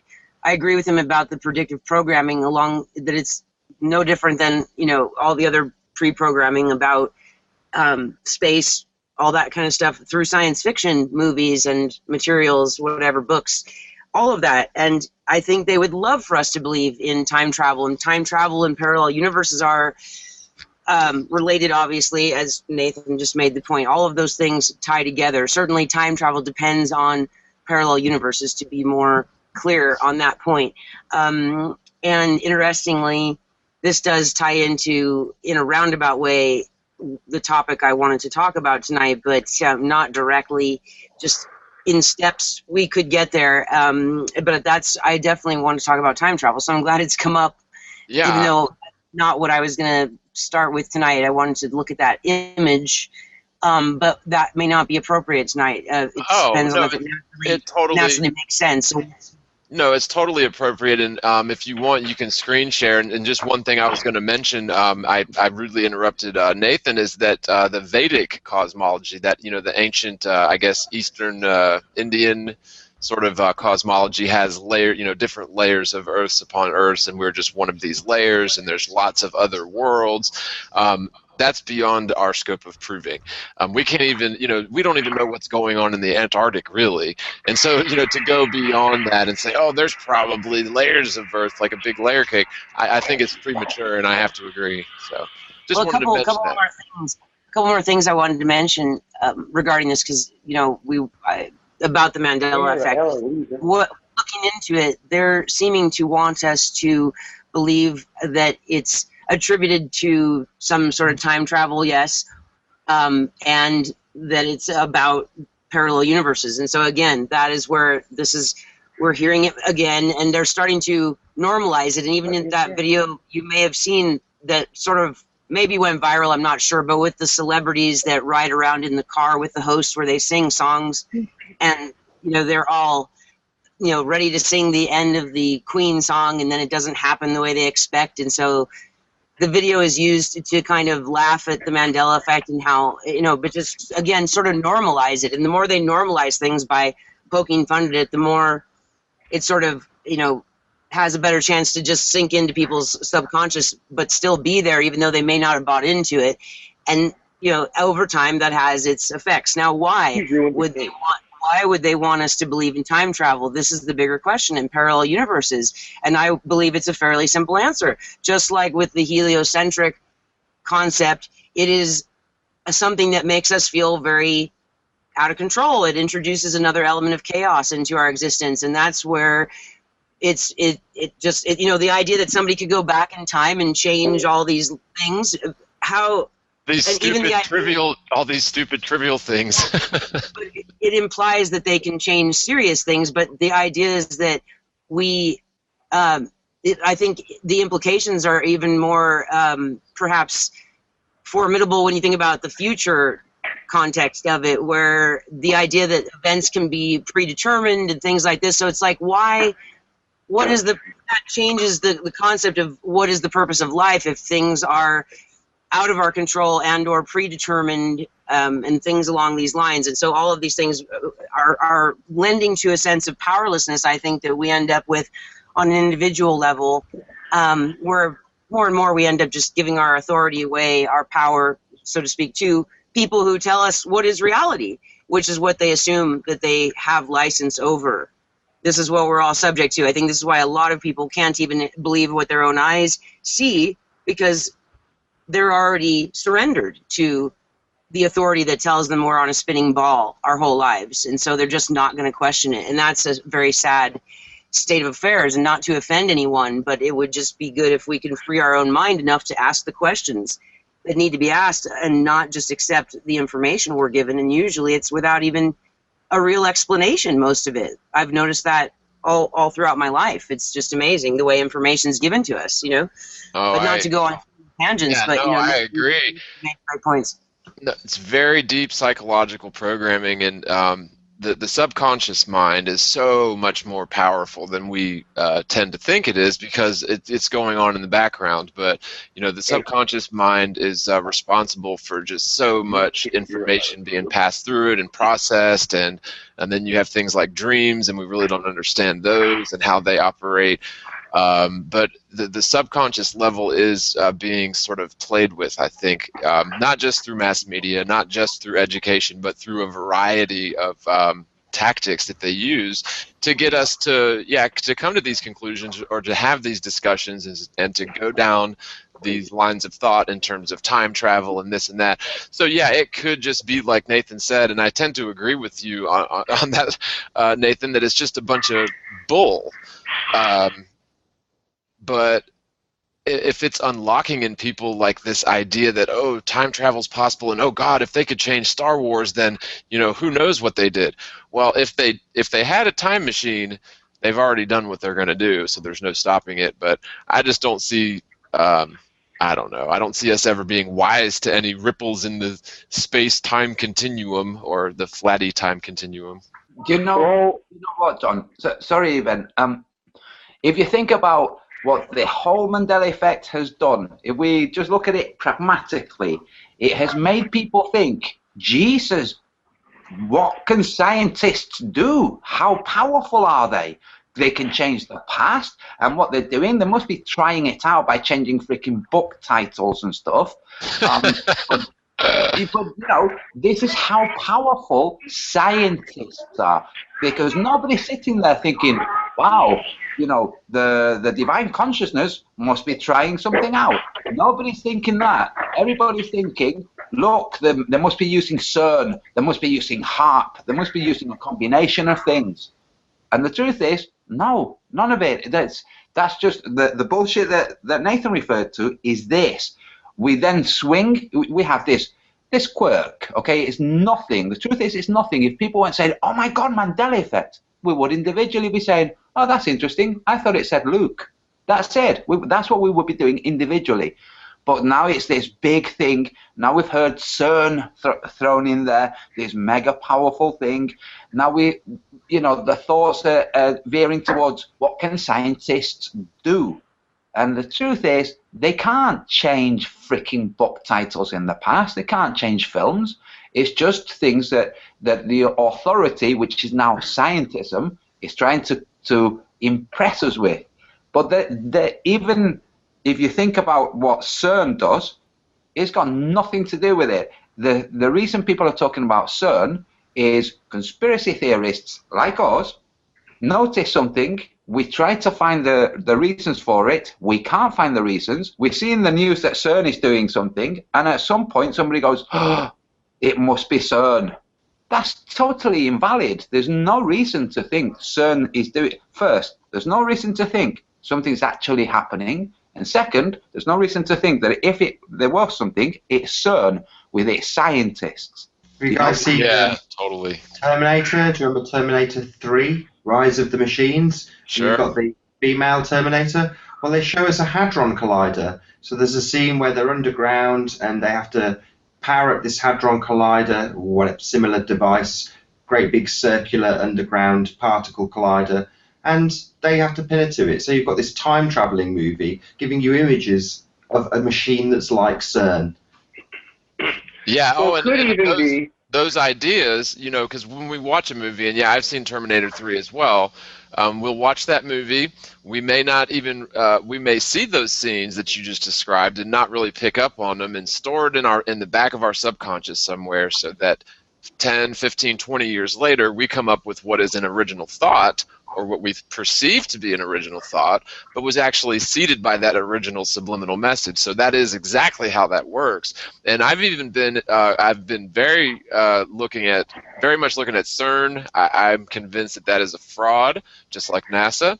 And the reason for that is because I just don't think that the whole atomic system works. The theoretical atomic system is pretty much like little heliocentric models making up every cell of your body.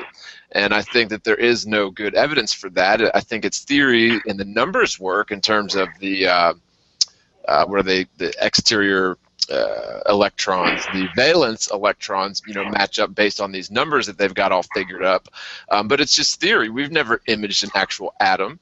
And so for people to say, oh, well, CERN is, they're accelerating particles and they're going to smash them at high velocities and create conditions like the universe was moments after the Big Bang that never happened.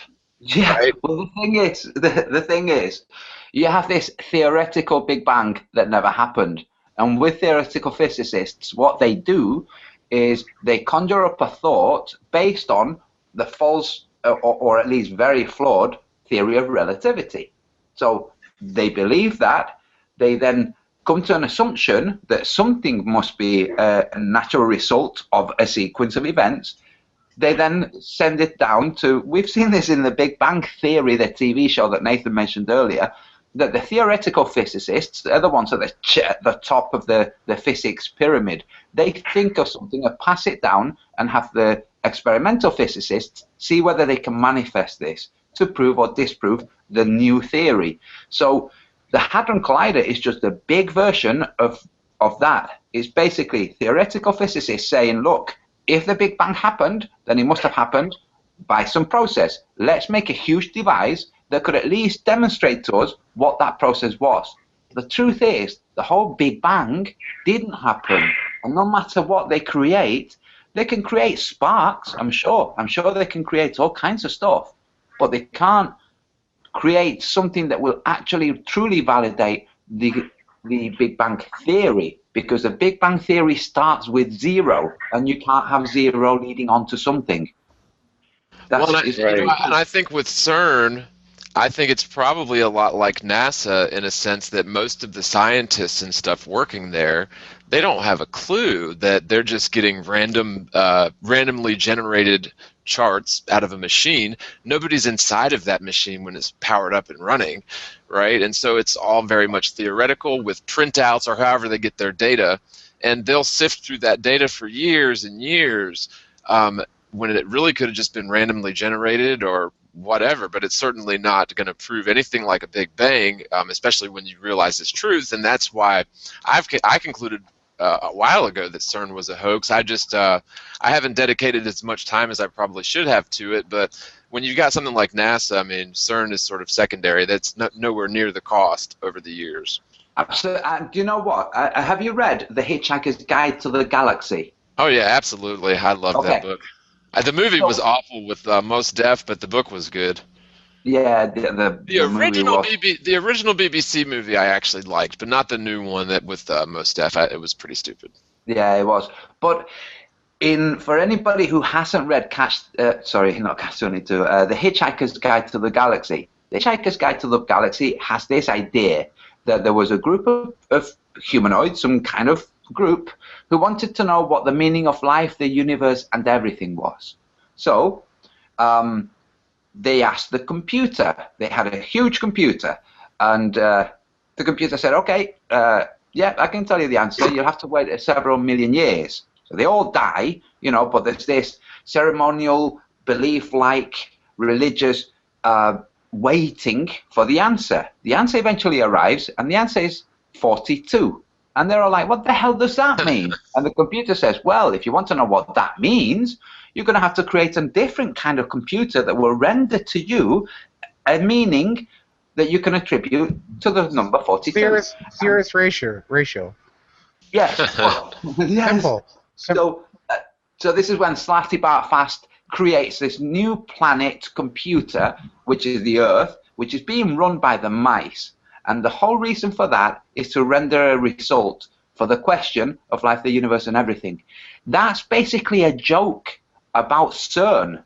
It's Douglas Adams saying, look, you have theoretical physicists asking questions, some of which don't have an answer, but they can create all kinds of devices to arrive at answers, none of which will make sense and will continue to have to be kicked down the road, So let's say that they did find the Higgs boson. Okay, now what? Now they have to have something else that involves CERN. So, okay, and then what? They have some other result. Okay, and then what? Then they'll have to have some other. And it will just be a continuous chain of events, exactly like NASA. We have to continue to receive all of this funding, otherwise we won't be able to arrive at the next point. Or, further down the line, there's a problem, because unfortunately it would seem that we might have had a timeline change. Now, we've detected timeline changes before, and everybody will be happy to hear this. They'll have all heard it before. It'll all seem perfectly normal. Oh, we live in the time change era. instead of the space time warp again. Yep. I thought about that recently. Wow. Yeah, so we have it in literature. we have a big joke, because it's a joke, it's a brilliant comedy, the Hitchhiker's Guide to the Galaxy, the whole series of books. It's freaking funny, very, very funny. In that book, the universe, the god of the universe is actually a hyper-intelligent shade of blue caught in a prism. That's the god of that universe, okay? And in that universe, you have these guys who want to know what everything's about. So they make this computer. The computer gives them the answer. The answer says they have to make a planet to find the answer. They make a planet. Eventually, when the answer is arrived at, it gets destroyed by accident by some other. It's just a big, long, it's a shaggy dog story, as we call it in the UK. But all kinds of elements that are very apt for reality. Just like in Catch-22, the book after Catch-22 is called Closing Time. In that book, one of the characters sells invisible, indetectable warplanes to the US military. Now, they don't actually exist. It's a con. What they do is they bring an airplane carrier with a drawing of a plane on the ground, on the platforms, so that people won't cross this area because, maybe they get electrified or something. And that's it. They're selling something that doesn't exist. And that is Joseph Heller's way of saying, this is freaking NASA and the war machine. This is what they do. They tell you they have these things and they can't discuss any of the details, national security, but thank you for the money. And that's what CERN is. Yeah, and if the USA was going to host CERN, or it was going to be placed here first, but they couldn't get the budget up for it, or something along those lines, maybe the US was like, okay, yeah, we've got our hands full with NASA here, guys, so y'all can take this one over there in the Netherlands, whatever. Yeah, so it did get built over there. I don't know, it was very high cost, nothing close to what NASA's done over the decades, but very high cost, and I think that most importantly, what it does is it pigeonholes scientists, really brilliant minds who have, sucked in all these assumptions, and they're going to focus on these numbers coming out, printed out of this machine that, for all intents and purposes, could be just a random number, the most expensive calculator ever built. Yes. Yeah. Have you ever seen what they produce? I mean, have a look at the images that CERN produced. It's just a load of dots and lines, like from an Amstrad. It just looks like garbage. Yeah, it's pretty bad. Well, look at how much of the alternative media community is focused on what they say CERN is really up to.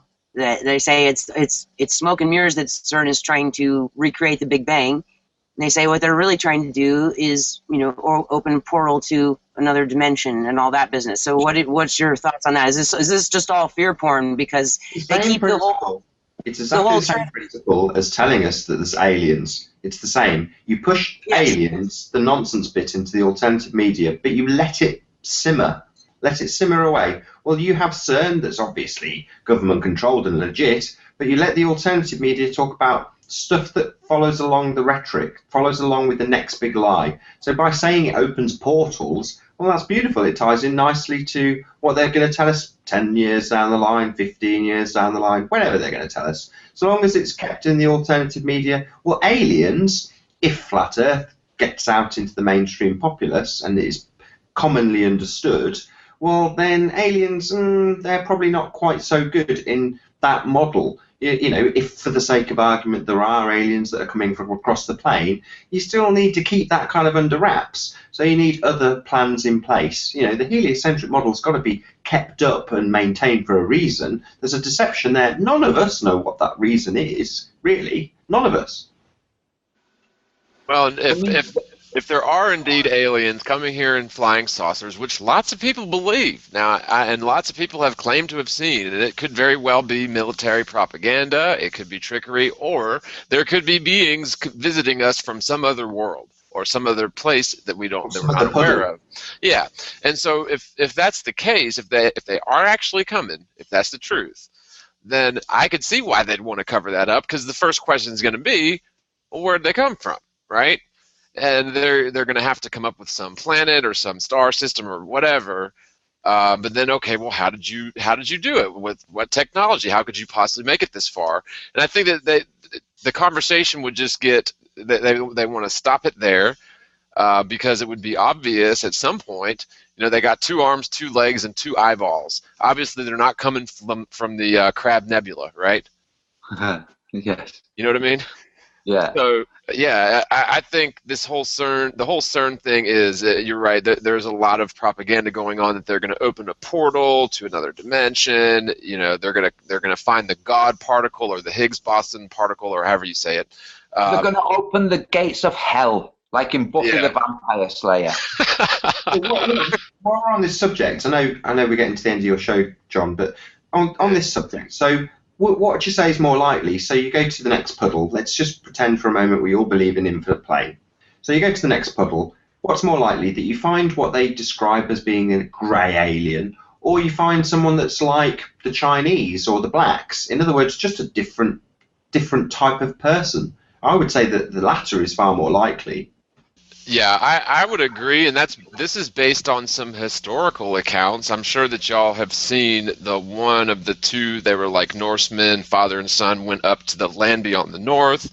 And you've got J.E. Barrington, supposedly went beyond the south 90-degree latitude, and each of these stories winds up finding other worlds. With in the North story, in the land beyond the north, they found a land full of giants with the whole 4 islands separated by inflowing streams, and then Barrington in the south found regular people, but they had just developed culturally out of the whole. When people were coming to the Americas and colonizing the Americas, apparently there was offshoots that got led astray and wound up going south all the way through this pass and found another land beyond the south, and they colonized that and did never try to come back. So I don't know, based on these 2 accounts, if we're to trust these authors, who they seemed very believable, I don't know why they'd come back and lie about something like that. Then yeah, it's pretty likely that you could find other worlds with similar people. I don't see why not. Yeah, I agree, especially on the flat plane. If that was the case, what would NASA and what would governments do? They would say, "Oh, unfortunately, yeah, there are beings that are coming here, but it's okay. They're coming from really, really, really far away up. Thanks for your attention." That's it. It's just words. They're definitely not going to say they're coming, and they're coming from 10,000 miles beyond the Punta Arenas, in South America. Just there. That's where they're coming from. But we're not going to go there because there's a treaty, because they don't want us there with our diseases or with our bad behavior. They're not going to say anything like that. They're going to say they come from Alpha Centauri, and they have a lovely benevolent nature to them. Let's hope maybe one day we'll make friends with them if you all behave nicely. And that's it. There's a lot of different storylines you could go along there. They made us. We were engineered by them. There's quite a few different narratives if you want to go with. On that, and it all ties back to the pagan or Babylonian traditions, which is, it's Egyptian lore, it's Greek lore, it's Roman lore, it's all those many gods, which were basically, Set, Horus, and Osiris, all them. It was just different names. You had like Zeus and whatever the Roman names are, but it was the same sort of cast of characters, just sort of set a little bit differently for their time. And then you have, has anyone out there seen this relatively new movie called The Gods of Egypt? I saw part of it. It was incredibly CGI'd. It was just so CGI'd.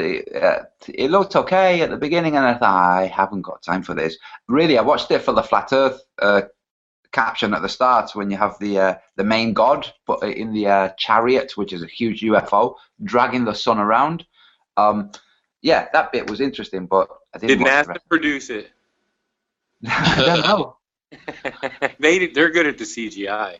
Well, not really. Yeah, right. Yeah, I got in that movie, though, it's just another example of this programming that we get, and it was a great movie. I really actually enjoyed it. I'll probably watch it again. That's how much I liked it. I liked it because it's got the actor from what is that series show called? I'll think of it when I'm not thinking of it. On HBO. Oh, Game of Thrones. It's got the dude from Game of Thrones. So I wanted to see it because I like his work, and it was a good movie. But if you step back and look at this sort of cinema that we've all been programmed by our whole lives, and actually don't allow yourself to be brought in by it, don't allow yourself to veg out on it, but actually go through and critically try to process everything that's going on in this timeline, it really seems like they are pulling at different strings psychologically, and so it is sort of scary. I mean, it's like, do I want to watch this movie? It's like, it's not going to hurt you, but who knows? Maybe it will. Well, you're flying in the face of the purpose of the movie. So the whole purpose of the movie is to suspend disbelief. And what you're saying is, well, no, I will look at it critically. Well, the whole point of going in is to sit and veg and suspend disbelief, which is what everybody does. The whole black goo thing? Does anybody know about that? Black goo. I would say it's the same as the Mandela effect. Yeah. Well, no. This is on a lighter point. This is a movie that you'll find kind of funny in regards to the black goo thing. I saw a movie called John Dies in the End. Yeah, I couldn't get to the end of it. I've tried to watch that 2 times and I couldn't get to the end. I had to laugh at some of the things that were in it.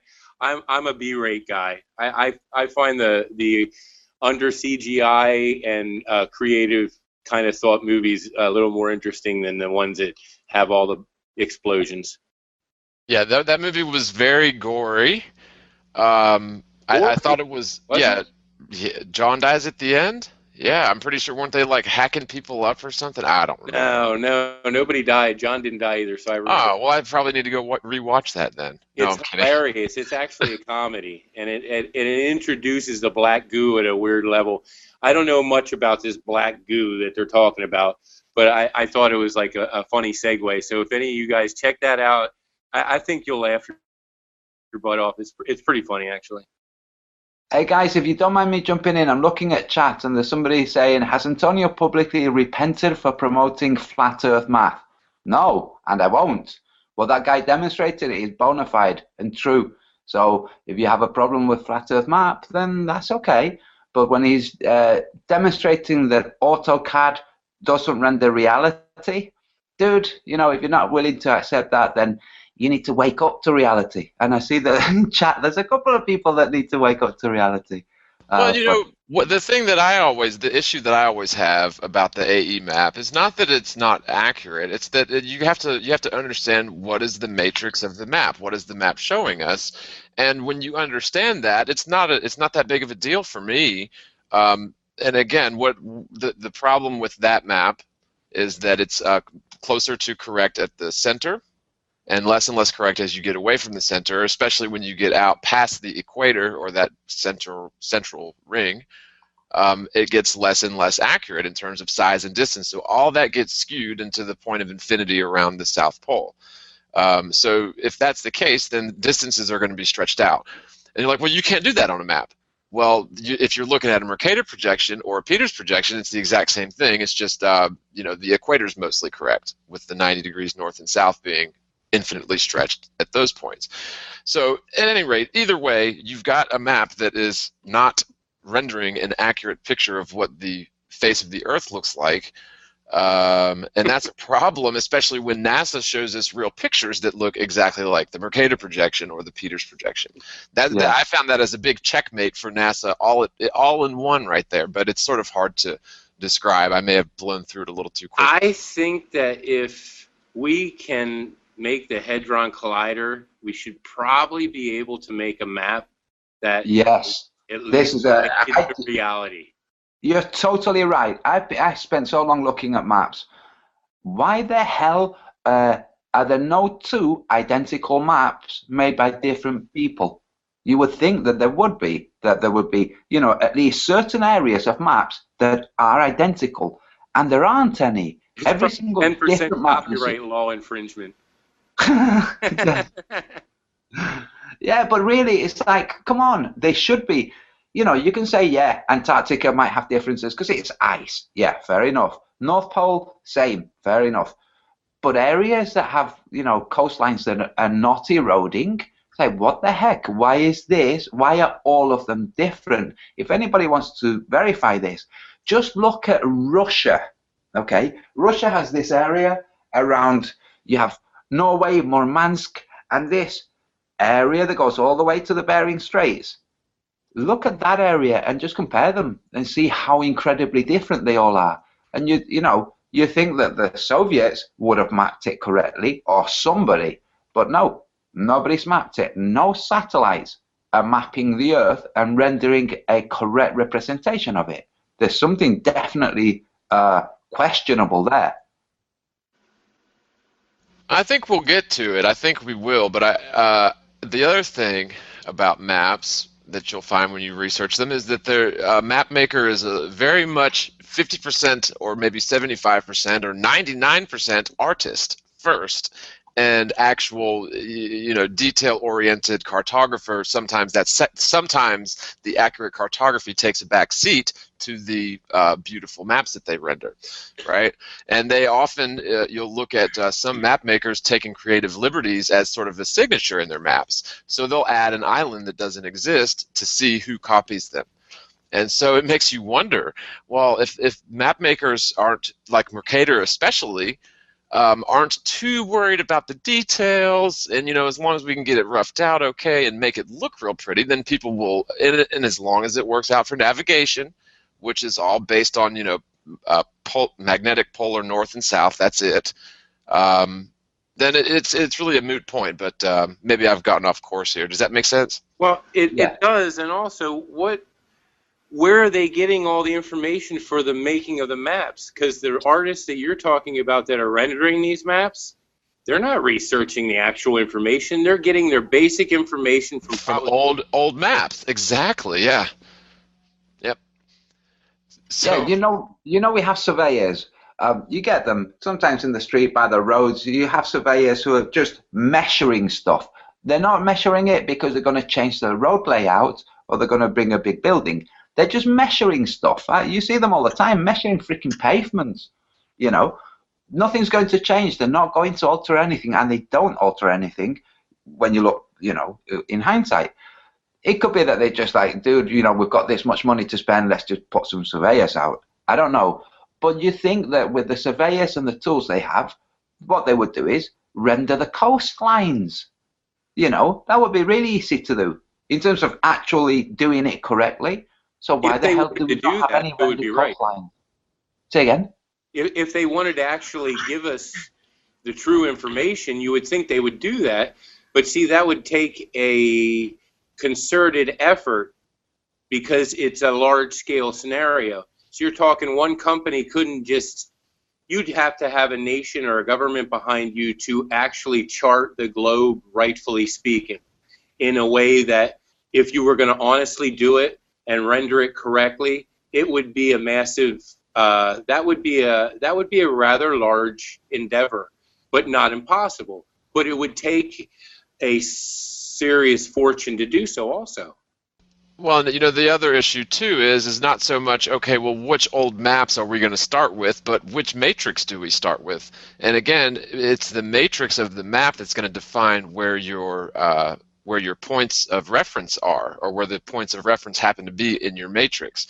So if you take an AE matrix and you measure all this out, it's going to render differently than if you do the same measurements on a sphere. And so we may not have the matrix of the map right. Really, and I think that that may be something that we should look at. But is it necessary? That's a stumbling stone, though, too. Yeah, it's not necessary, I don't think. I think it's beyond the scope of what I would want to do. Well, I would like to know the reality of certain things, the size and relation. It would be nice. Let's just put it this way. Obviously, they have a standard size for it at this point. But whether that be right or not, and whether it be applied, like you said, to the right matrix, which it's not because it's to the sphere Earth, so it's already screwed up. Well, and there's even, what I'm saying is there's even different matrices that you could, or matrices that you could use for flat Earth. And I just don't think that we have all of the, I just don't think we have all of the data right to get it right. I just don't.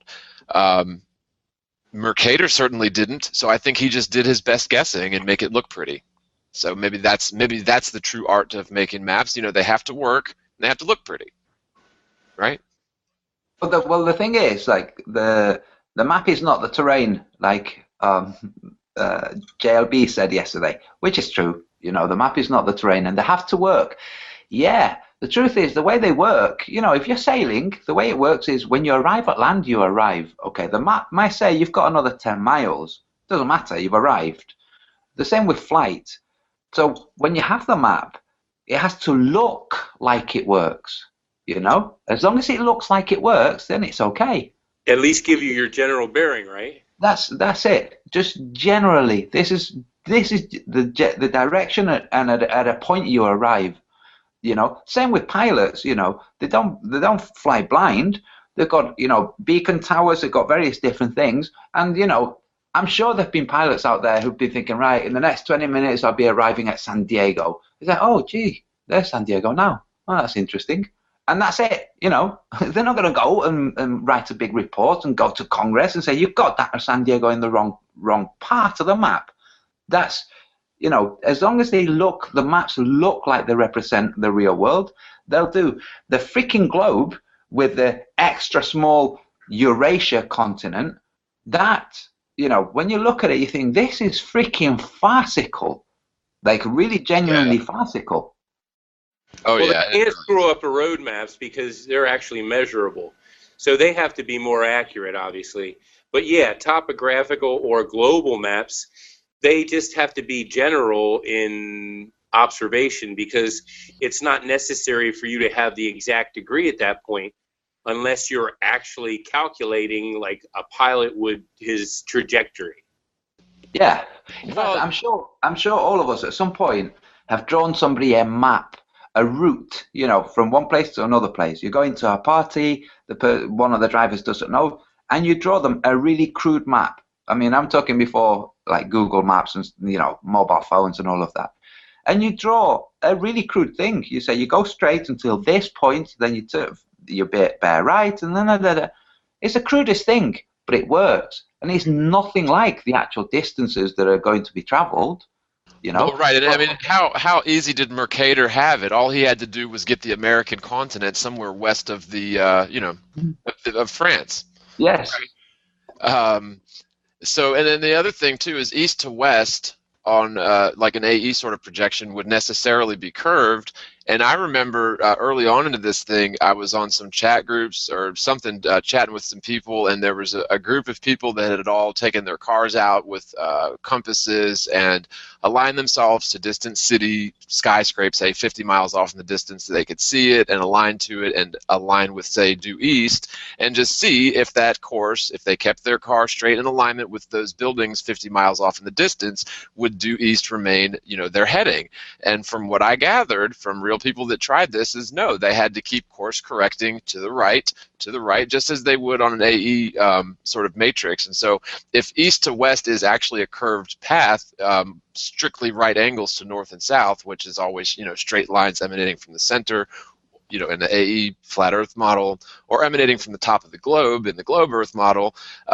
The thing is, in the globe Earth model, they would have to be straight lines going from pole to pole and straight lines going from east to west, not curved at all.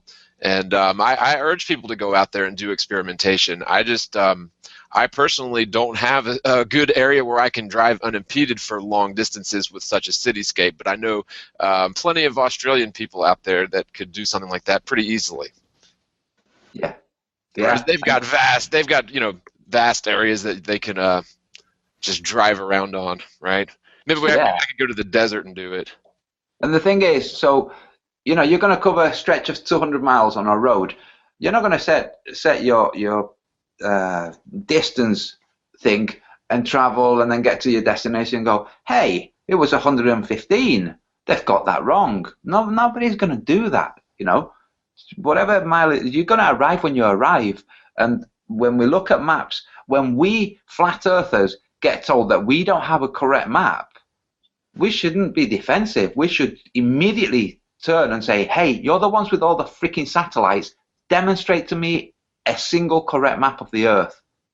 Show me a globe that has everything where it is. Show me a picture of the Earth, please. Well, and they'll say, well, if the map works, then it's correct.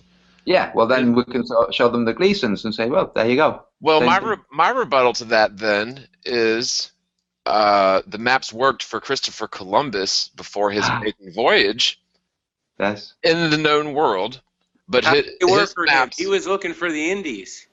Right. Yes. Well, It didn't work too good for him. Yeah, it didn't work too good for him. But see, they had all their maps correct, or so they thought. No, they didn't have it correct at all. They had to add a whole new set of continents and a whole nother chunk of the world. So that sort of proved to me that the maps don't necessarily need to be 100% correct to work in reality. And I don't know, maybe that's stretching it a bit, but it's really, if you think about it, it's not. Their maps worked, but they were totally incorrect about a whole side of the Earth. So how could it be? Why it would be silly for us to say that the maps work, therefore they're an accurate representation of the face of the Earth. I don't see that. I think it's a moot point. Yeah. I tell you what I think is curious too. Total, changing the topic. NASA and the ISS using these handheld microphones. This is NASA. Yeah, really, and play around with them. And microphones. Spin them around and play with them. It's CGI. Have you seen them go? You can see the microphones go right through their fingers. Yes, yeah, you can. There's a clip with Tim Peake squeezing some water out of a little water thing, and he's placed the mic on the wall, and you can hear the water coming out. You can hear the little sounds of the water being kind of slowly spurted out of this bag. The mic's on the freaking wall 1.5 meters away. If the mic is that sensitive, why the hell are they picking it up in the first place? Just leave it there and talk. It's just the most absurd thing. And I think this is done just to make people think, oh yeah, it's real. They have hassle. They have things. At some point, I bet the mic went missing, and they had to look for it. And it's all human. It's all human things. Look at all the cables hanging off the walls and all of that kind of stuff. They don't even have vapor locks between chambers. Yes. Insane, man. Yeah, and they have this thermal cover, for the outside. This thermal cover made of a mysterious, I don't know, some material that's going to stop the little entrance area from getting hot. This thermal cover is going to stop that area from getting hot. So they must have some kind of weird instrumentation in that area that could be kind of scrambled by heat. If you look at Brian Mullen's work on heat dissipation, and what the hell is this? What the hell? Yeah, that is so important, because and it's not just heat either. It's also you have a static charge. Yes. That static charge is going to build up and build up until that thing has to ground out eventually, or it's going to fry. And so NASA has never answered that. They've never answered how do they get, for example, a simple O-ring, like a pressure seal. How do they get something like that to work in the vacuum? And what happened to that inflatable extension that they took up there? What happened? Did they went off into alien land? How in the world do they go from such extremes, though? Because you're talking heat, radiation belt, and then freezing cold.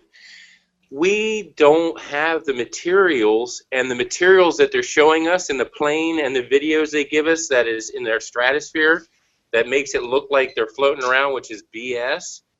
Man, thank God that Armstrong and all them guys that went to the moon, they didn't know about the belt and it didn't affect them. If they would have known about it, though, good thing they evaded that. Well, and it's funny too, because Van Allen had indeed, allegedly, apparently discovered the belts prior to the whole NASA Apollo missions.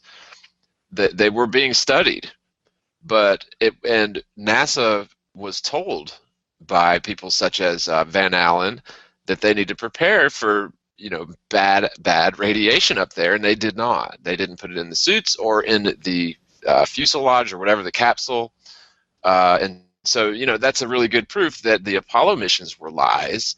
So if they lied about the moon landings, why? I mean, ask yourself that. Why would they lie? That's dual fold. Yeah. Sorry, if I can because I have an answer for why would they lie. Like a genuine bona fide answer that makes sense. It's flat and stationary, obviously, but I mean that's what I'm. Well, yeah, but separate to that, you had these two competing ideologies at the time with communism and the Western system.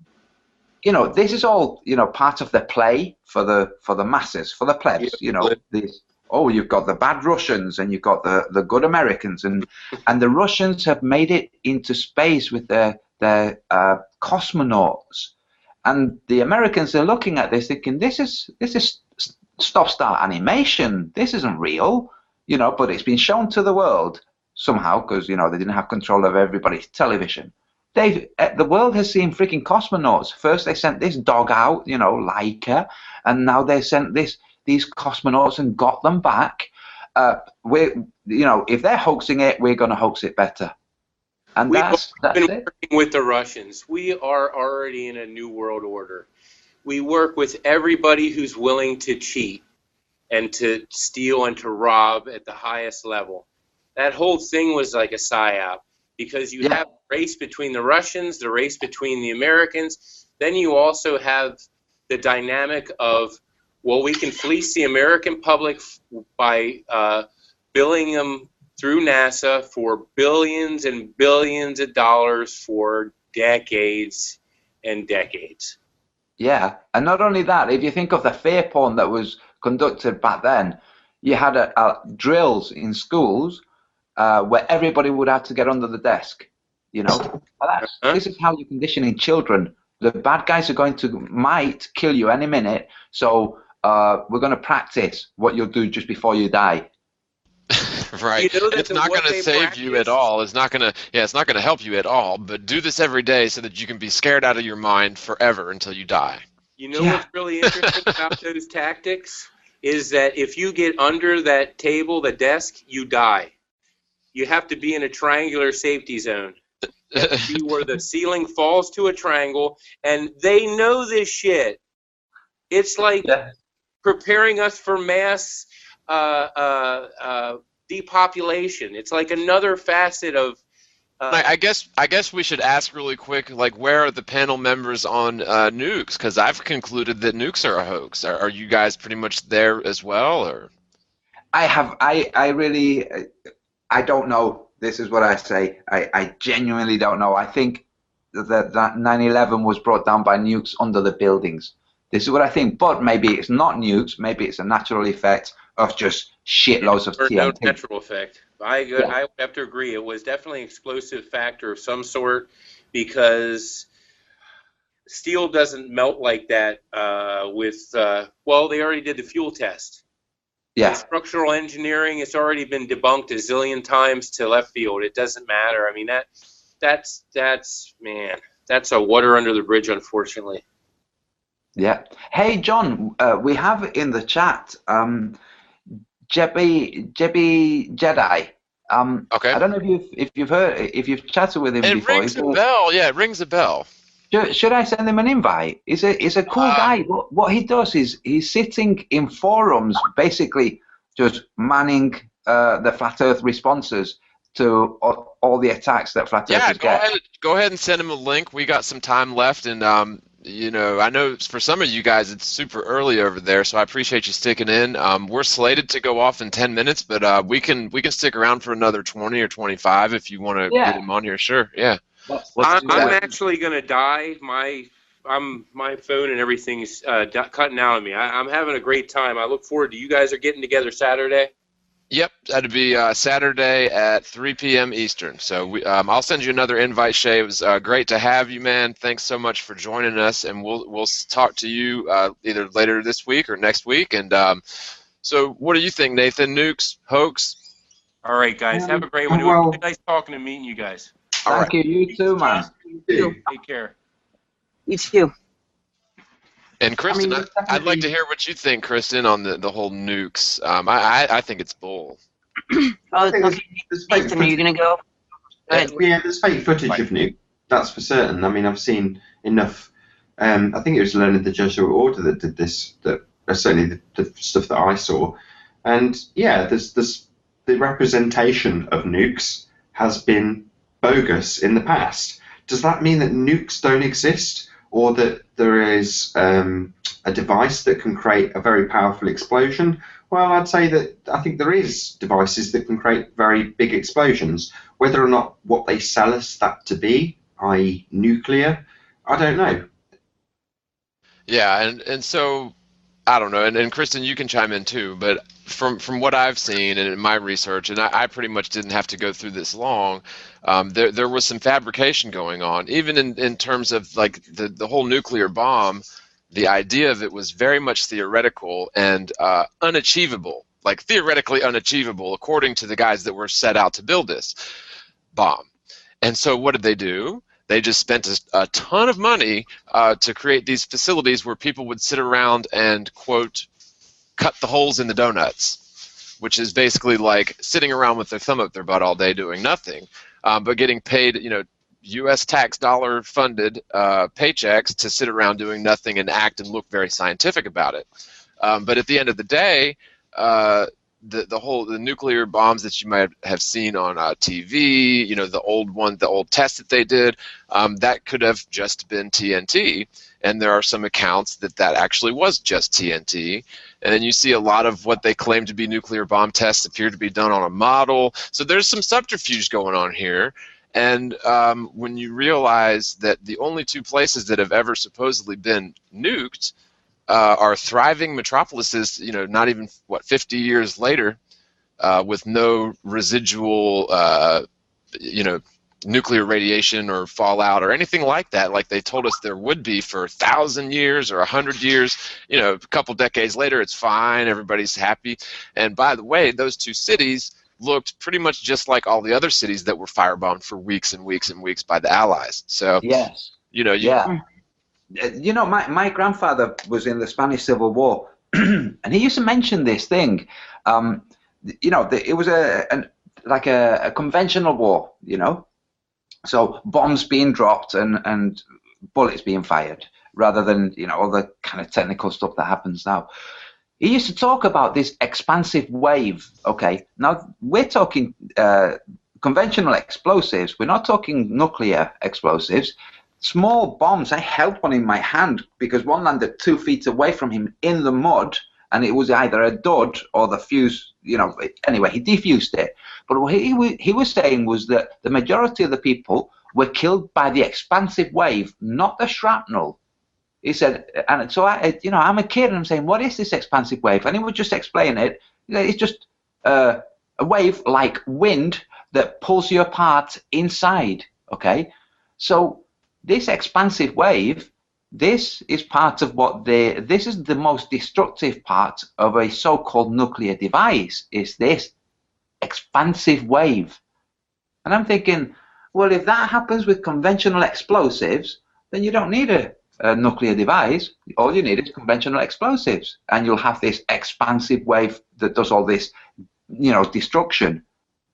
Right, and the whole thing relies on the theory of the whole atom being correct, and I don't think, I've never seen conclusive evidence to prove that we've got the model of the atom correct.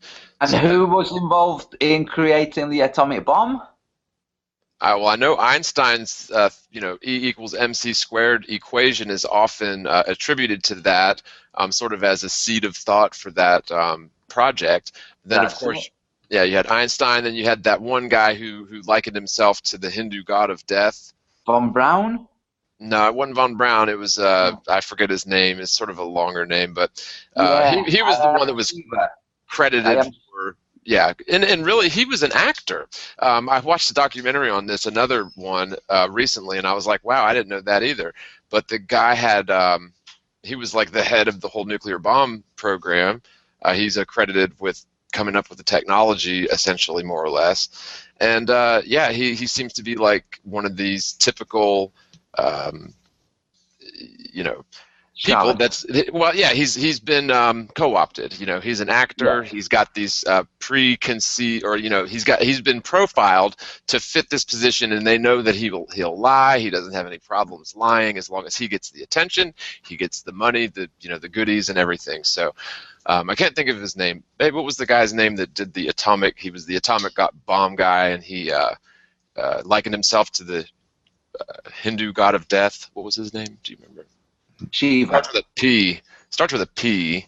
Jack Parsons? No, it's not him either. Anyway. We have Jibby Jedi. Obi-Wan. What's up, Jibby Jedi? Somebody say fake nukes? Yeah, man. Man, I did a video talking about it, and we went over some footage of theirs, and one of the first things I noticed were all the streamers right next to these old atomic bomb detonations. You ever see those? Streamers? It looks like streamers. It looks like little smoke trails off to the left or the right of all of the old atomic footage. Yeah. I was like, what is that?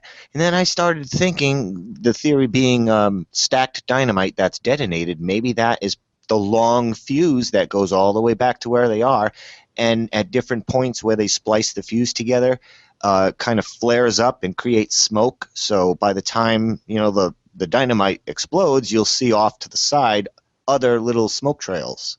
That's my theory. Well, a lot of people don't know that when they first came out with atomic bombs, it was like, what, 1 kiloton? That's what they were dealing with. So it would have been 1 kiloton is the equivalent to 1,000 tons of dynamite.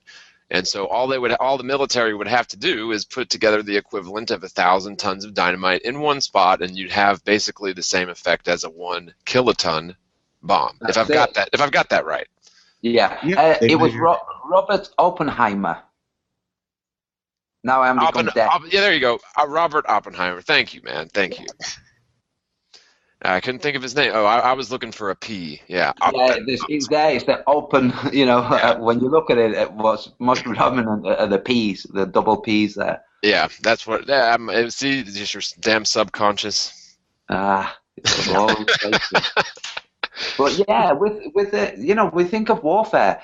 Lies and deceit are part of warfare. In fact, they're the most integral part of warfare. Lies and deceit. You're going to say, look, you've got a magical weapon. We're not going to give you any freaking details, but we'll show you with a great big explosion. You look at the size of the bomb that was dropped by the Enola Gay. It's a freaking huge thing. It's like a bus. That's a heck of a lot of explosives. You don't need something that big if it's going to be a nuclear detonation. No. They had issues getting the scale right. See, if they tried, there's a sort of a range that they would need to either, when they're constructing these bombs, they either needed to be careful of making it too large, that way they couldn't carry it, or making it too small so that it wouldn't do enough damage, theoretically. And there was just no possible way for them to achieve what they claimed to have done and get it into, a plane like the Enola Gay and take it over there and drop it. It's just, the planes aren't big enough to carry that much weight. So it seems to me like, we've all been heavily propagandized about nukes being dropped on Japan, and perhaps even the Japanese people believe that. But I don't see the evidence for it. I mean, where's the fallout?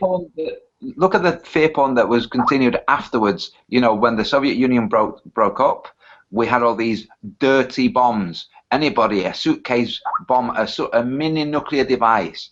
All of these things that were just fear porn. I remember, the bombs that were in the Ukraine's falling apart, and now they're starting to sell them in the black market.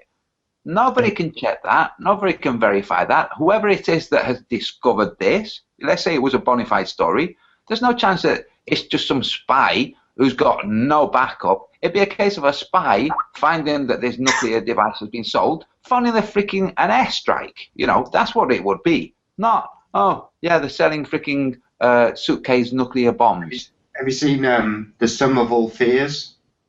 No, I don't know. Yeah, I know I've seen it, but who was in it? I can't. Ben Affleck. Yeah, I don't know. I know now. Yeah.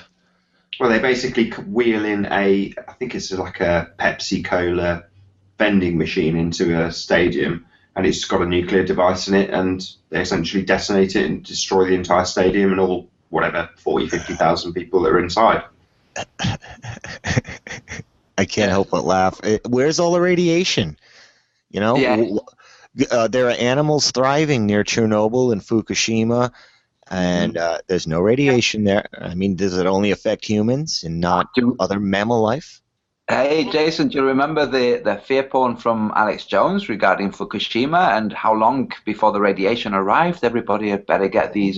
hot particles in New England. I heard all about it. We would get hot particles in our water and snow. Oh, we were so scared. Yeah, we're not supposed to be able to eat fish from the Pacific Ocean for the rest of the time, right? Yeah, and we will be seeing it, you know, by now we'd be having all these deaths.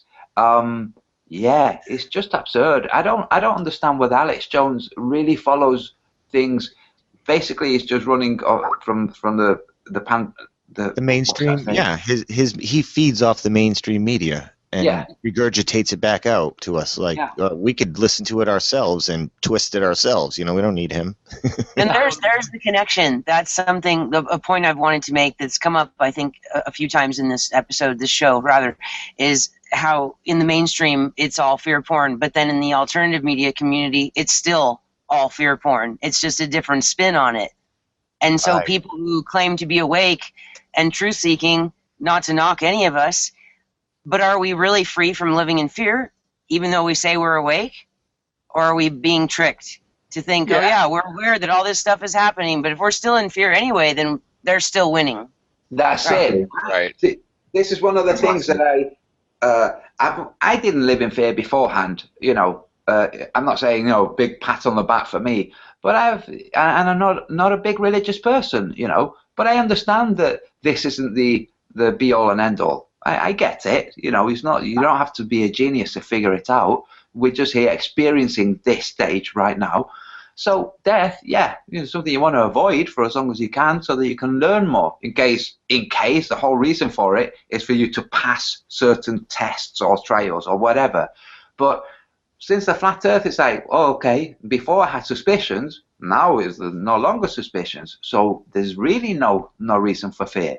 No reason for fear of pretty much anything. I mean, even there's a prisoner in the UK called.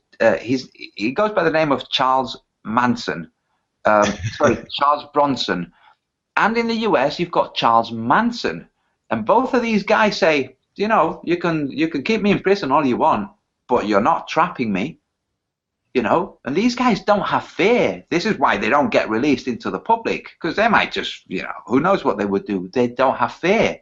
So living around, you know, walking around, doing your daily routine without fear, you see a different experience of the world. And I think that's part of it. You're not supposed to live in fear. In fact, for the religious out there, Jesus said, you know, don't worry about tomorrow. Let tomorrow worry about itself, you know. Have no care for the morrow. Yeah, so don't worry, you know, because fear is just like, you know, a more accentuated form of worry. Worry, you don't need to worry. Nobody needs to worry, you know. In fact, whenever worry comes into the equation, it's because there's a problem. And worry doesn't help your faculties in problem solving. Well, so, you know, furthermore, what I would add to that too, and that's very well put, and I wanted to touch back on something that was brought up as well, but, you know, fear, really, if you think about it, is the opposite of faith. Faith is the belief, even if it might not seem very logical or possible, but faith is the belief that something good is going to come, whereas fear is the belief that something bad is going to come. And so, yeah, I mean, I agree with Kristen that, yeah, as long as we're afraid of something, it doesn't matter what that something is. It's, you know, that's the mission. Now, jumping back real quick, now, I believe atomic energy is possible. I don't debate that. So atomic energy is, you know, that's the most expensive, least efficient way to boil water, essentially. It's just encasing, you know, enriched uranium in some sort of metallic encasement that causes heat, you know, from the radioactive isotopes reacting with the metal or whatever, causes heat, you boil water, and you can run a turbine. So but if you think, sorry, John, if you think about it, they are just electric rods. That's all they are. You know, you have them in this vat with electricity, take the electricity away, they're not going to release it. They're not going to heat up any water. They're just something that conveys heat very quickly. Hot rocks. Yeah. You know, that's all they are. They're just elements, you know, like your freaking kettle or anything that will heat up water. That's all they are. So, yeah, over time, they lose this ability to heat up water very quickly. So they replace them, you know. But that's all they are. They're not magical. My point was, though, is like, okay, let's just say, and I wouldn't call that atomic energy either. I would call that a stupid way to boil water.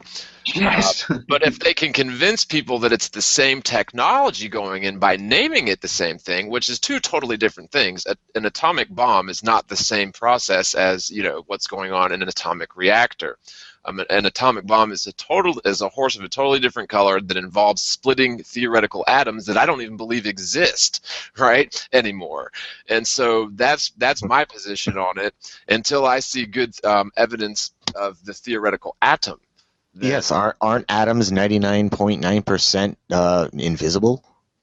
Space. Yeah. Empty space. 99% space, apparently. Yeah. So they're splitting that little bit left, and that does all that damage. I don't know, you know. Which I don't see any real video of. Every video of nuclear detonations are manipulated. If they are not cartoons added on top, they manipulate the saturation and the contrast levels to give it that hot look to them when it could be just a cold smoke plume. Like, go back and watch them. You can see that they are all manipulated. I don't even think I've ever seen a real detonation. They're all cartoons. And like anything, you know, it doesn't have to be real as long as they can just get us to believe it. Right. It's real from the eyes in your head. It sees it real. And since you went back to the nuclear conversation, I just was going to comment earlier. I do think whether they're real or not isn't even the point, because they've gotten most people to believe in them, and we can't vouch for them either way, but they've been fear-porning us with them, whether they're real or not, all along. And that was, getting back to Antonio's point, that was the premise of, you know, why it was so important that we got to the moon with an actual manned mission, because it was about showing military might over the Russians, and they had the whole panic in it, or pardon me, the whole public in a panic over it. And not just, I mean, when your children have to get under the desks at school, that affects the parents even more than hearing it on the news, that this is a constant threat. And of course, they had the hero President Kennedy promising that we were going to get there in time, right? And so, you know, even in retrospect, a lot of people, when they hear that maybe we didn't go in '69, well, that's okay, because they got there in the future missions is one cover story that circulates. That's really important, because regardless of, let's move off the moon and go to 9/11 and say that event happened, and let's say everybody disbelieved it. Well, that's irrelevant, because further down the line you can just change what the event meant, how it happened. You can do the whole 1984 thing. And this brings us full circle to Mandela. If you can change the books, if you can change the maps, if you can change the literature online, as we can in current day, then you've got control of everything we understand and know. So ultimately speaking, you can blame that on some nonsense like Mandela effect, when reality says that what we are subject to, the TV, the internet, the information we think we're controlling because we type something into a search engine, that is all controlled.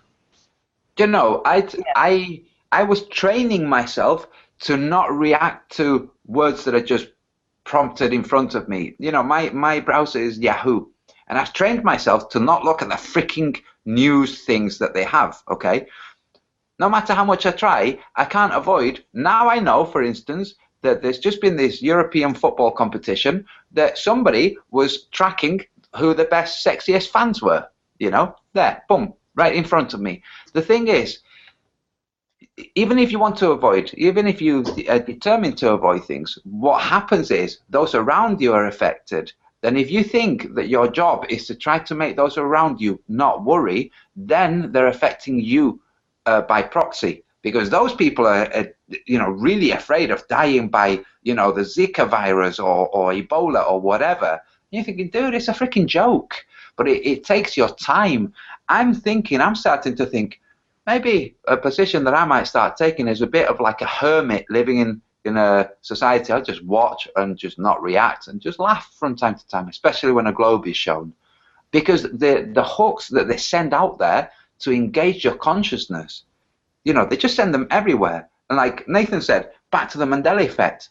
None of us thought, hey, I'm going to look to see whether there's something weird going on with time and distortions of the past.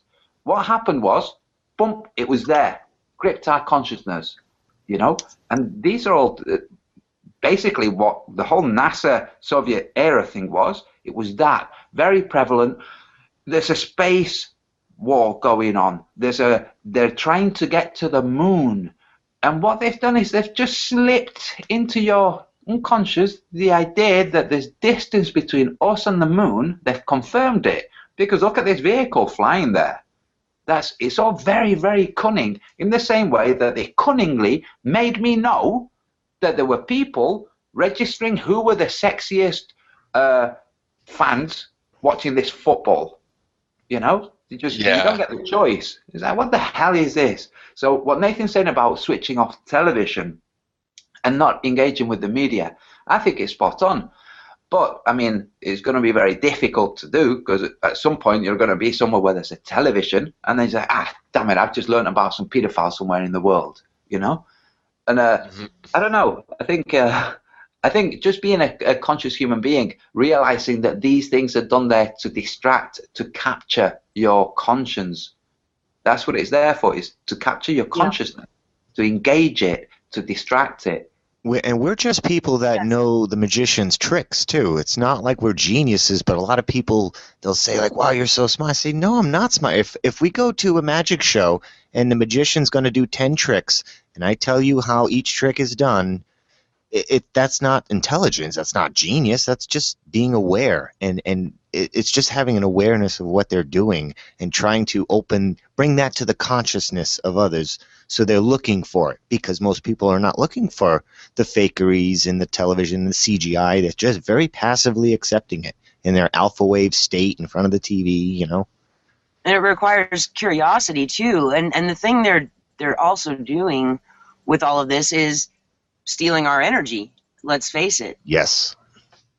So, yes. Doom porn, paranoia, competition, distractions. It's just gobbling us up while they're propping themselves above while we build the infrastructure for them.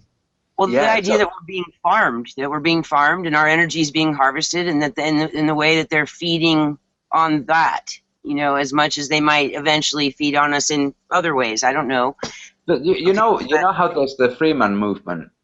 These people say, look, everything breaks down into corporations, and they've declared that all human beings, all persons are corporations, and all of that. It's just a big distraction.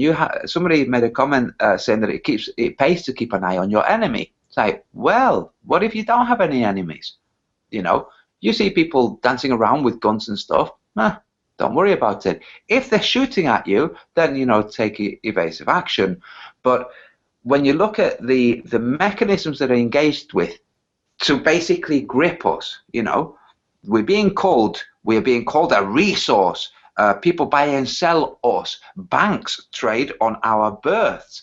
All of these things, it's like, who gives a shit? These people are saying, I own this thing. And I'm going to tell you that I own this thing, and you're going to be annoyed that I said that I own this thing. What's actually happened is the person is delusional, thinking that he owns this thing, and if you believe this, they've become your enemy. And now you think, well, I don't want you to own that thing. Dude, it's a distraction. Don't worry about it. What the reality is, you're a human being on this realm doing things. That's it. You're here doing things. There's all kinds of distractions. Like Bill Hicks said, it's like an amusement ride.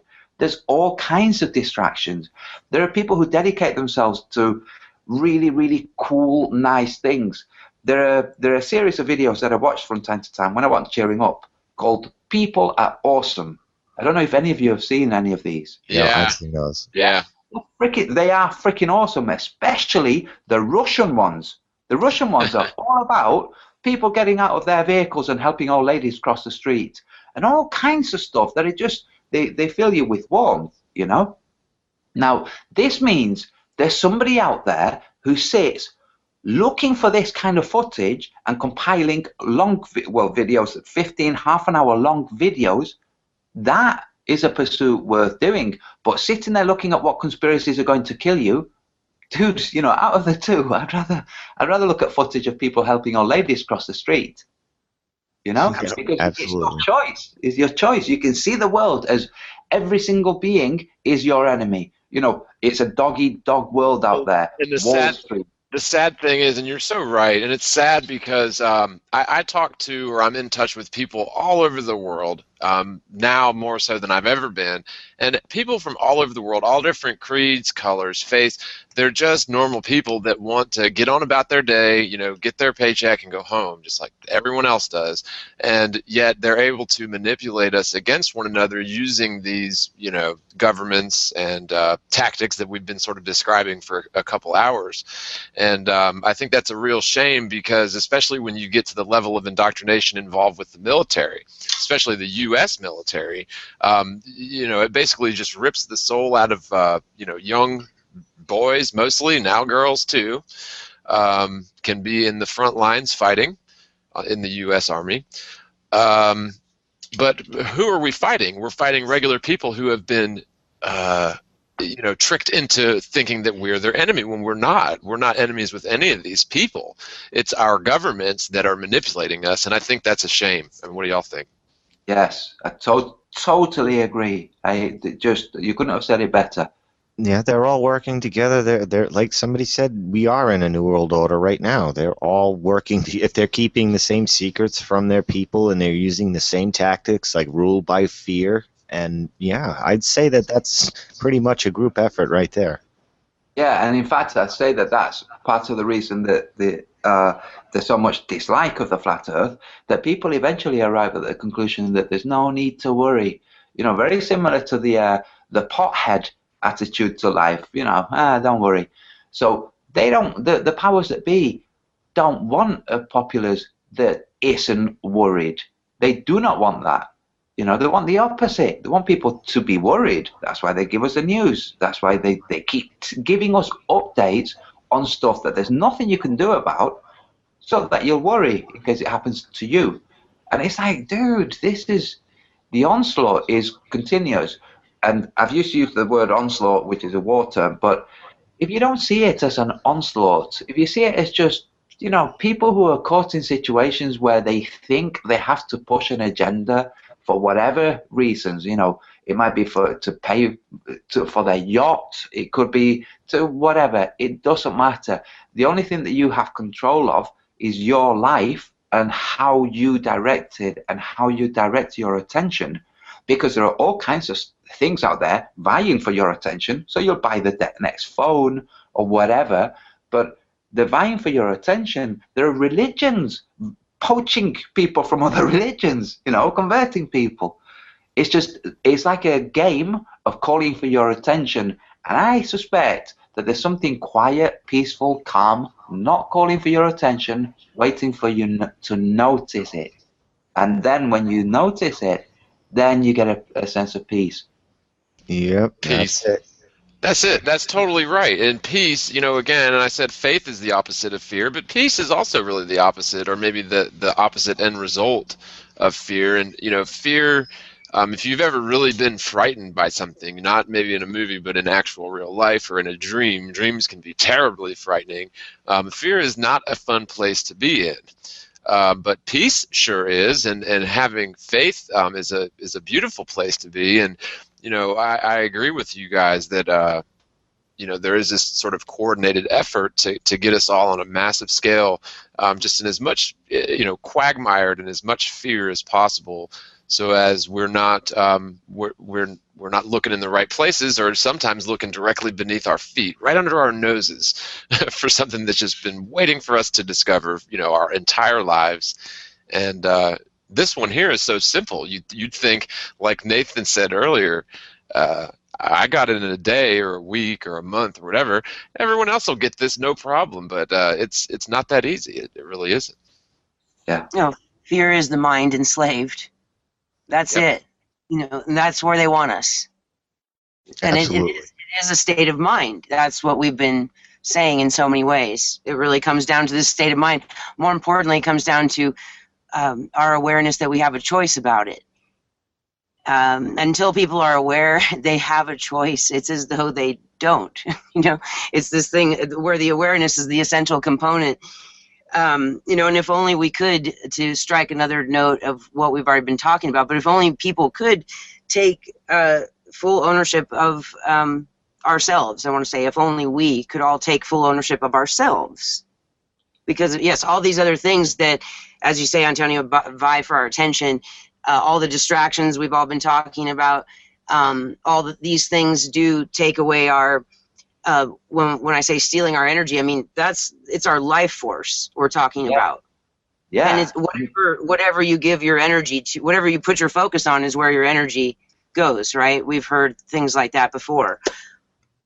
Yeah, Yeah, energy flows where attention goes. True. Yep. Yeah, and it genuinely feeds on it. I'll give you this might sound a bit obscure. So I'm a painter. When I'm painting a specific area, okay, I'm focused on this area. That area is all that there is, okay? From my point of view, that area is all that there is. But if that area had its own consciousness, my attention is helping it to grow. And in the real world, you have the same thing with the news. We know that there are fake news given to us. They're dressed. Definitely. Yeah. So our attention actually helps that news to grow. So imagine the latest, Florida shooting? Orlando. Okay. Yeah, Orlando. Yes. Just imagine if we'd all gone, interesting, and just shrugged it off. Okay, that news would have got smaller, and the rest of the world, if everybody went, oh, interesting, and just shrugged it off, that news dies because it lives by our attention. I think that's half of what they're doing with this, though, is basically desensitizing us so that when somebody actually does get hurt right in front of us, we just go, and walk past them and, step on their head. Well, that's what we're going to be doing because we're so used to all the fake news. It's going to be hard to go which one is real. I mean, maybe ones that aren't blamed on ISIS, I might listen to a little closer because I'm like, well, I don't hear the usual keywords. Maybe this is a real one, but as soon as I hear them, then I know.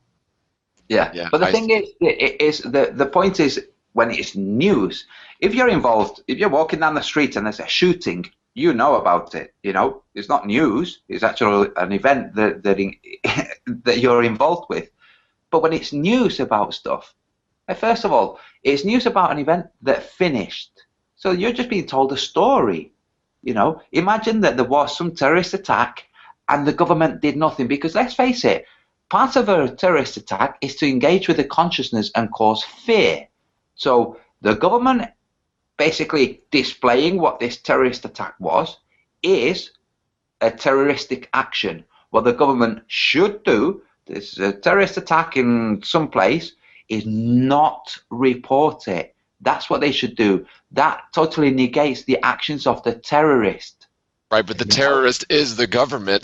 That's the problem. Right. Yeah. And they should know that giving attention to the terrorists would just make them stronger. Like that's exactly like what I used to think. Like, why are they giving them attention? You should ignore them. It's like we don't give in to terrorist demands. Well, you are mainstream media. You're giving into it. Like, and you're making everyone else feel like it's real. Well, and it's funny because the police here in America use that model. They do. They will not release certain elements of a crime scene, or they won't release, like, for example, whether you believe in Lucifer or God or not, it's irrelevant. There are people out there that worship Satan and Lucifer and go and sacrifice animals and people, and they do this. But to think that these elements don't exist is sort of an issue, because they do exist. But the news will go on underreporting it so that people don't start asking questions, and the police don't go out reporting that we've got a rash of Luciferian style sacrifices in our county. They don't. They cover it up so that people don't get freaked out and start. And then you get the whole copycat thing, right? And so they'd rather keep it under wraps. And so I agree. I don't see why they wouldn't do that on a world stage. But then once you realize that the world is the stage and they're sort of the actors on the stage, the governments are, right? Yeah. Then it makes sense.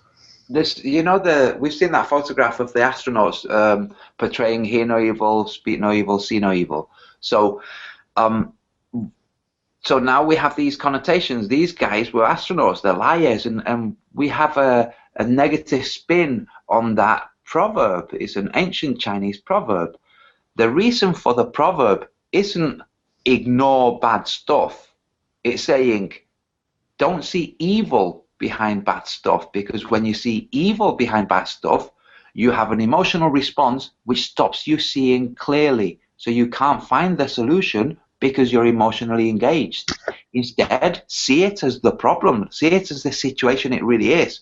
You can see a bunch of snakes in a school, and they could have just found their way in. Okay, you can see that as an evil event. Now, if you see it as an evil event whilst it's happening, you're not seeing clearly. So don't see the evil, see the event, see clearly. And that way you'll find the solution that you would otherwise not have found because you were distracted by your emotions. Because let's face it, we live in a world of emotions, and they know this. The media know this. All organizations know this. The education systems know this. This is why teachers will use ridicule, which is an emotion. You don't want to feel ridiculed. It's an emotion.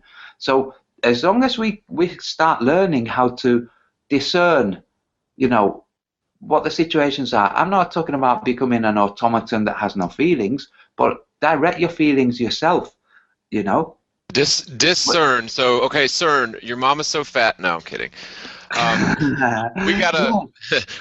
We guys, I'm so sorry. We gotta wrap this thing up. We're about out of time, but I just want to quickly give each and every one of the panel members a chance to say some final thoughts. If you have anything that you'd like to plug or mention, just take a minute or two each.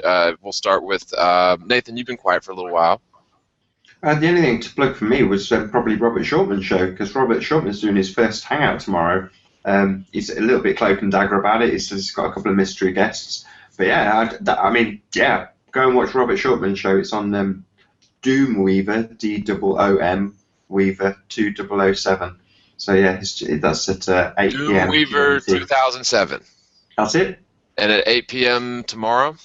Yeah, or today for us now. Oh, okay, gotcha. Awesome.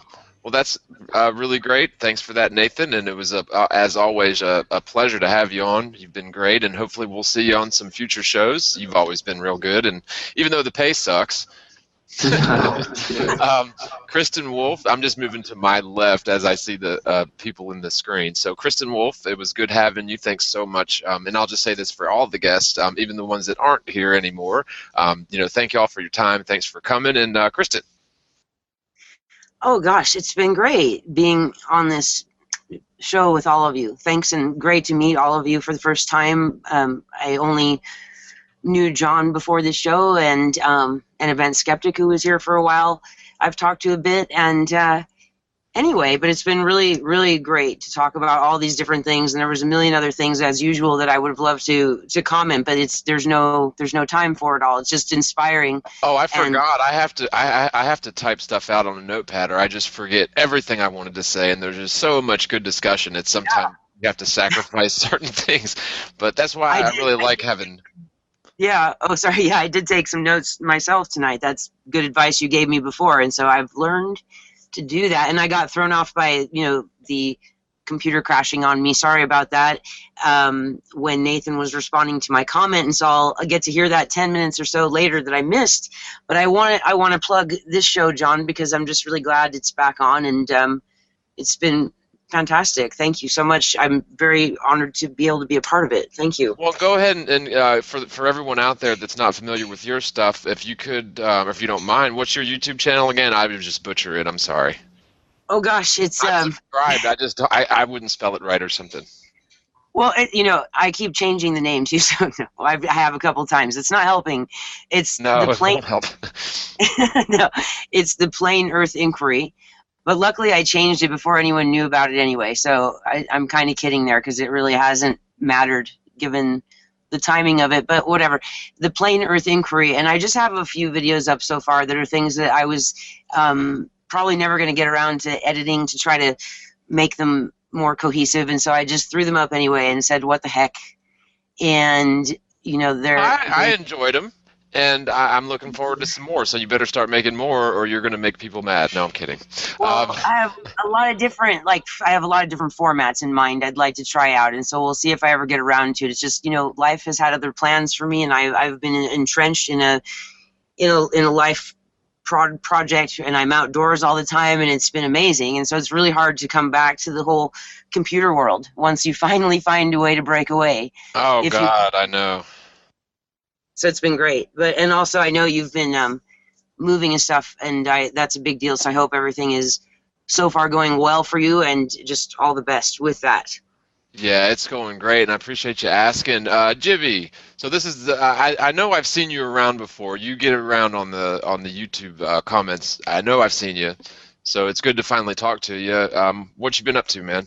Well, it's good to talk to you too, and I've been a fan of yours for a long time. I remember your first videos, and I was plugging them away on the forums, pushing all of your stuff. I've been a fan of, and that's what I want to promote is all of your channels, because you guys really, you guys hit it out there, and you do a great job. On my channel, I have some K-Talk AM show videos. We got Flat Earth and NASA fakery and fake news. We got it out on the radio, and we had a lot of people on there like Mark Sargent and David Weiss, and we had a good run there. So we got it out on the radio, and that's a good medium for people who are just starting out in this, because they trust the television and they trust the radio. Right, so, but never trust the internet, especially if they're telling you the Earth is flat. Yeah, and even though the same thing is on the TV and that's real, the same thing on YouTube is fake, right? And yeah, we know this. Yeah. But and finally, and like you were on Coast to Coast, like that's where we can get this stuff out there. But they stepped all over you. And well, they fired Art Bell too after that, so he won't be doing any more of those. Well, finally, we got and thanks so much for your time, Jimmy. It was good to meet you. And I can, if you want to join future episodes, we'll do these Saturdays at 3 Eastern and Wednesdays at 8 Eastern U.S. time. Antonio Subarats, my man, if you want to wrap up the show, and then I'll wrap up you, and then I'll wrap up the show. All right, cool. So it's been great. Thanks for the invite, John. Do you know, Jibby, Jason, you mentioned that you've been a fan of John. Okay, when I first woke up to this, John, the Morgal channel was one of my go-to sources. Okay? Oh, yeah. And one of the things I think is absolutely stunning about this whole phenomenon that we're experiencing is that you come across characters that you admire, and very quickly and very effortlessly, you're acquainted with them. And it's like, dude, what is this? How is this working? Because it's the awesome. opposite. It's the opposite of what we're used to. It's like the more work that I do and the more subscribers I get, the more people hate me, and the less money I make. So there you go. Oh, hey, John, regarding money, Nathan, have you told John about the whole thing we were talking about earlier with monetizing videos, the whole details? Okay, and that's it. I'll drop out. I'll say thanks everybody. I'll be sitting here silently just in case anything's going on. But thanks, John, for having me, and thanks everybody else. Lovely to meet you, Kristen. And yeah, it's been cool. Thank you. You too. Yeah. Well, did you have something that you wanted Nathan to add? No, I can say you told me. Yeah, say again, Nathan. John told me. Oh, right. Okay. So, okay. That's okay. Oh, okay. It was to do with monetizing. Ah. Yeah, I didn't, when I started my channel, I wasn't monetizing anything, but it sort of became the prudent thing to do because I'd lost a lot of my regular work, and it's really just taken over my life. I mean, there's nothing else. Like, I mean, I mentioned this in the beginning, it's become sort of the most important thing that, I've just felt this moral imperative to get out there. But anyways, we have gone almost, just over 3.5 hours, so it won't even take up to 4. So I'm going to wrap this up and thank you guys again for your time. This show is viewer, listener sponsored, so if you want to support the channel, you can do so via fan funding on the Morgile, or on you can do it through PayPal to johnelance@gmail.com. So anyways, thanks y'all so much, and spread the word, spread the world, and peace out.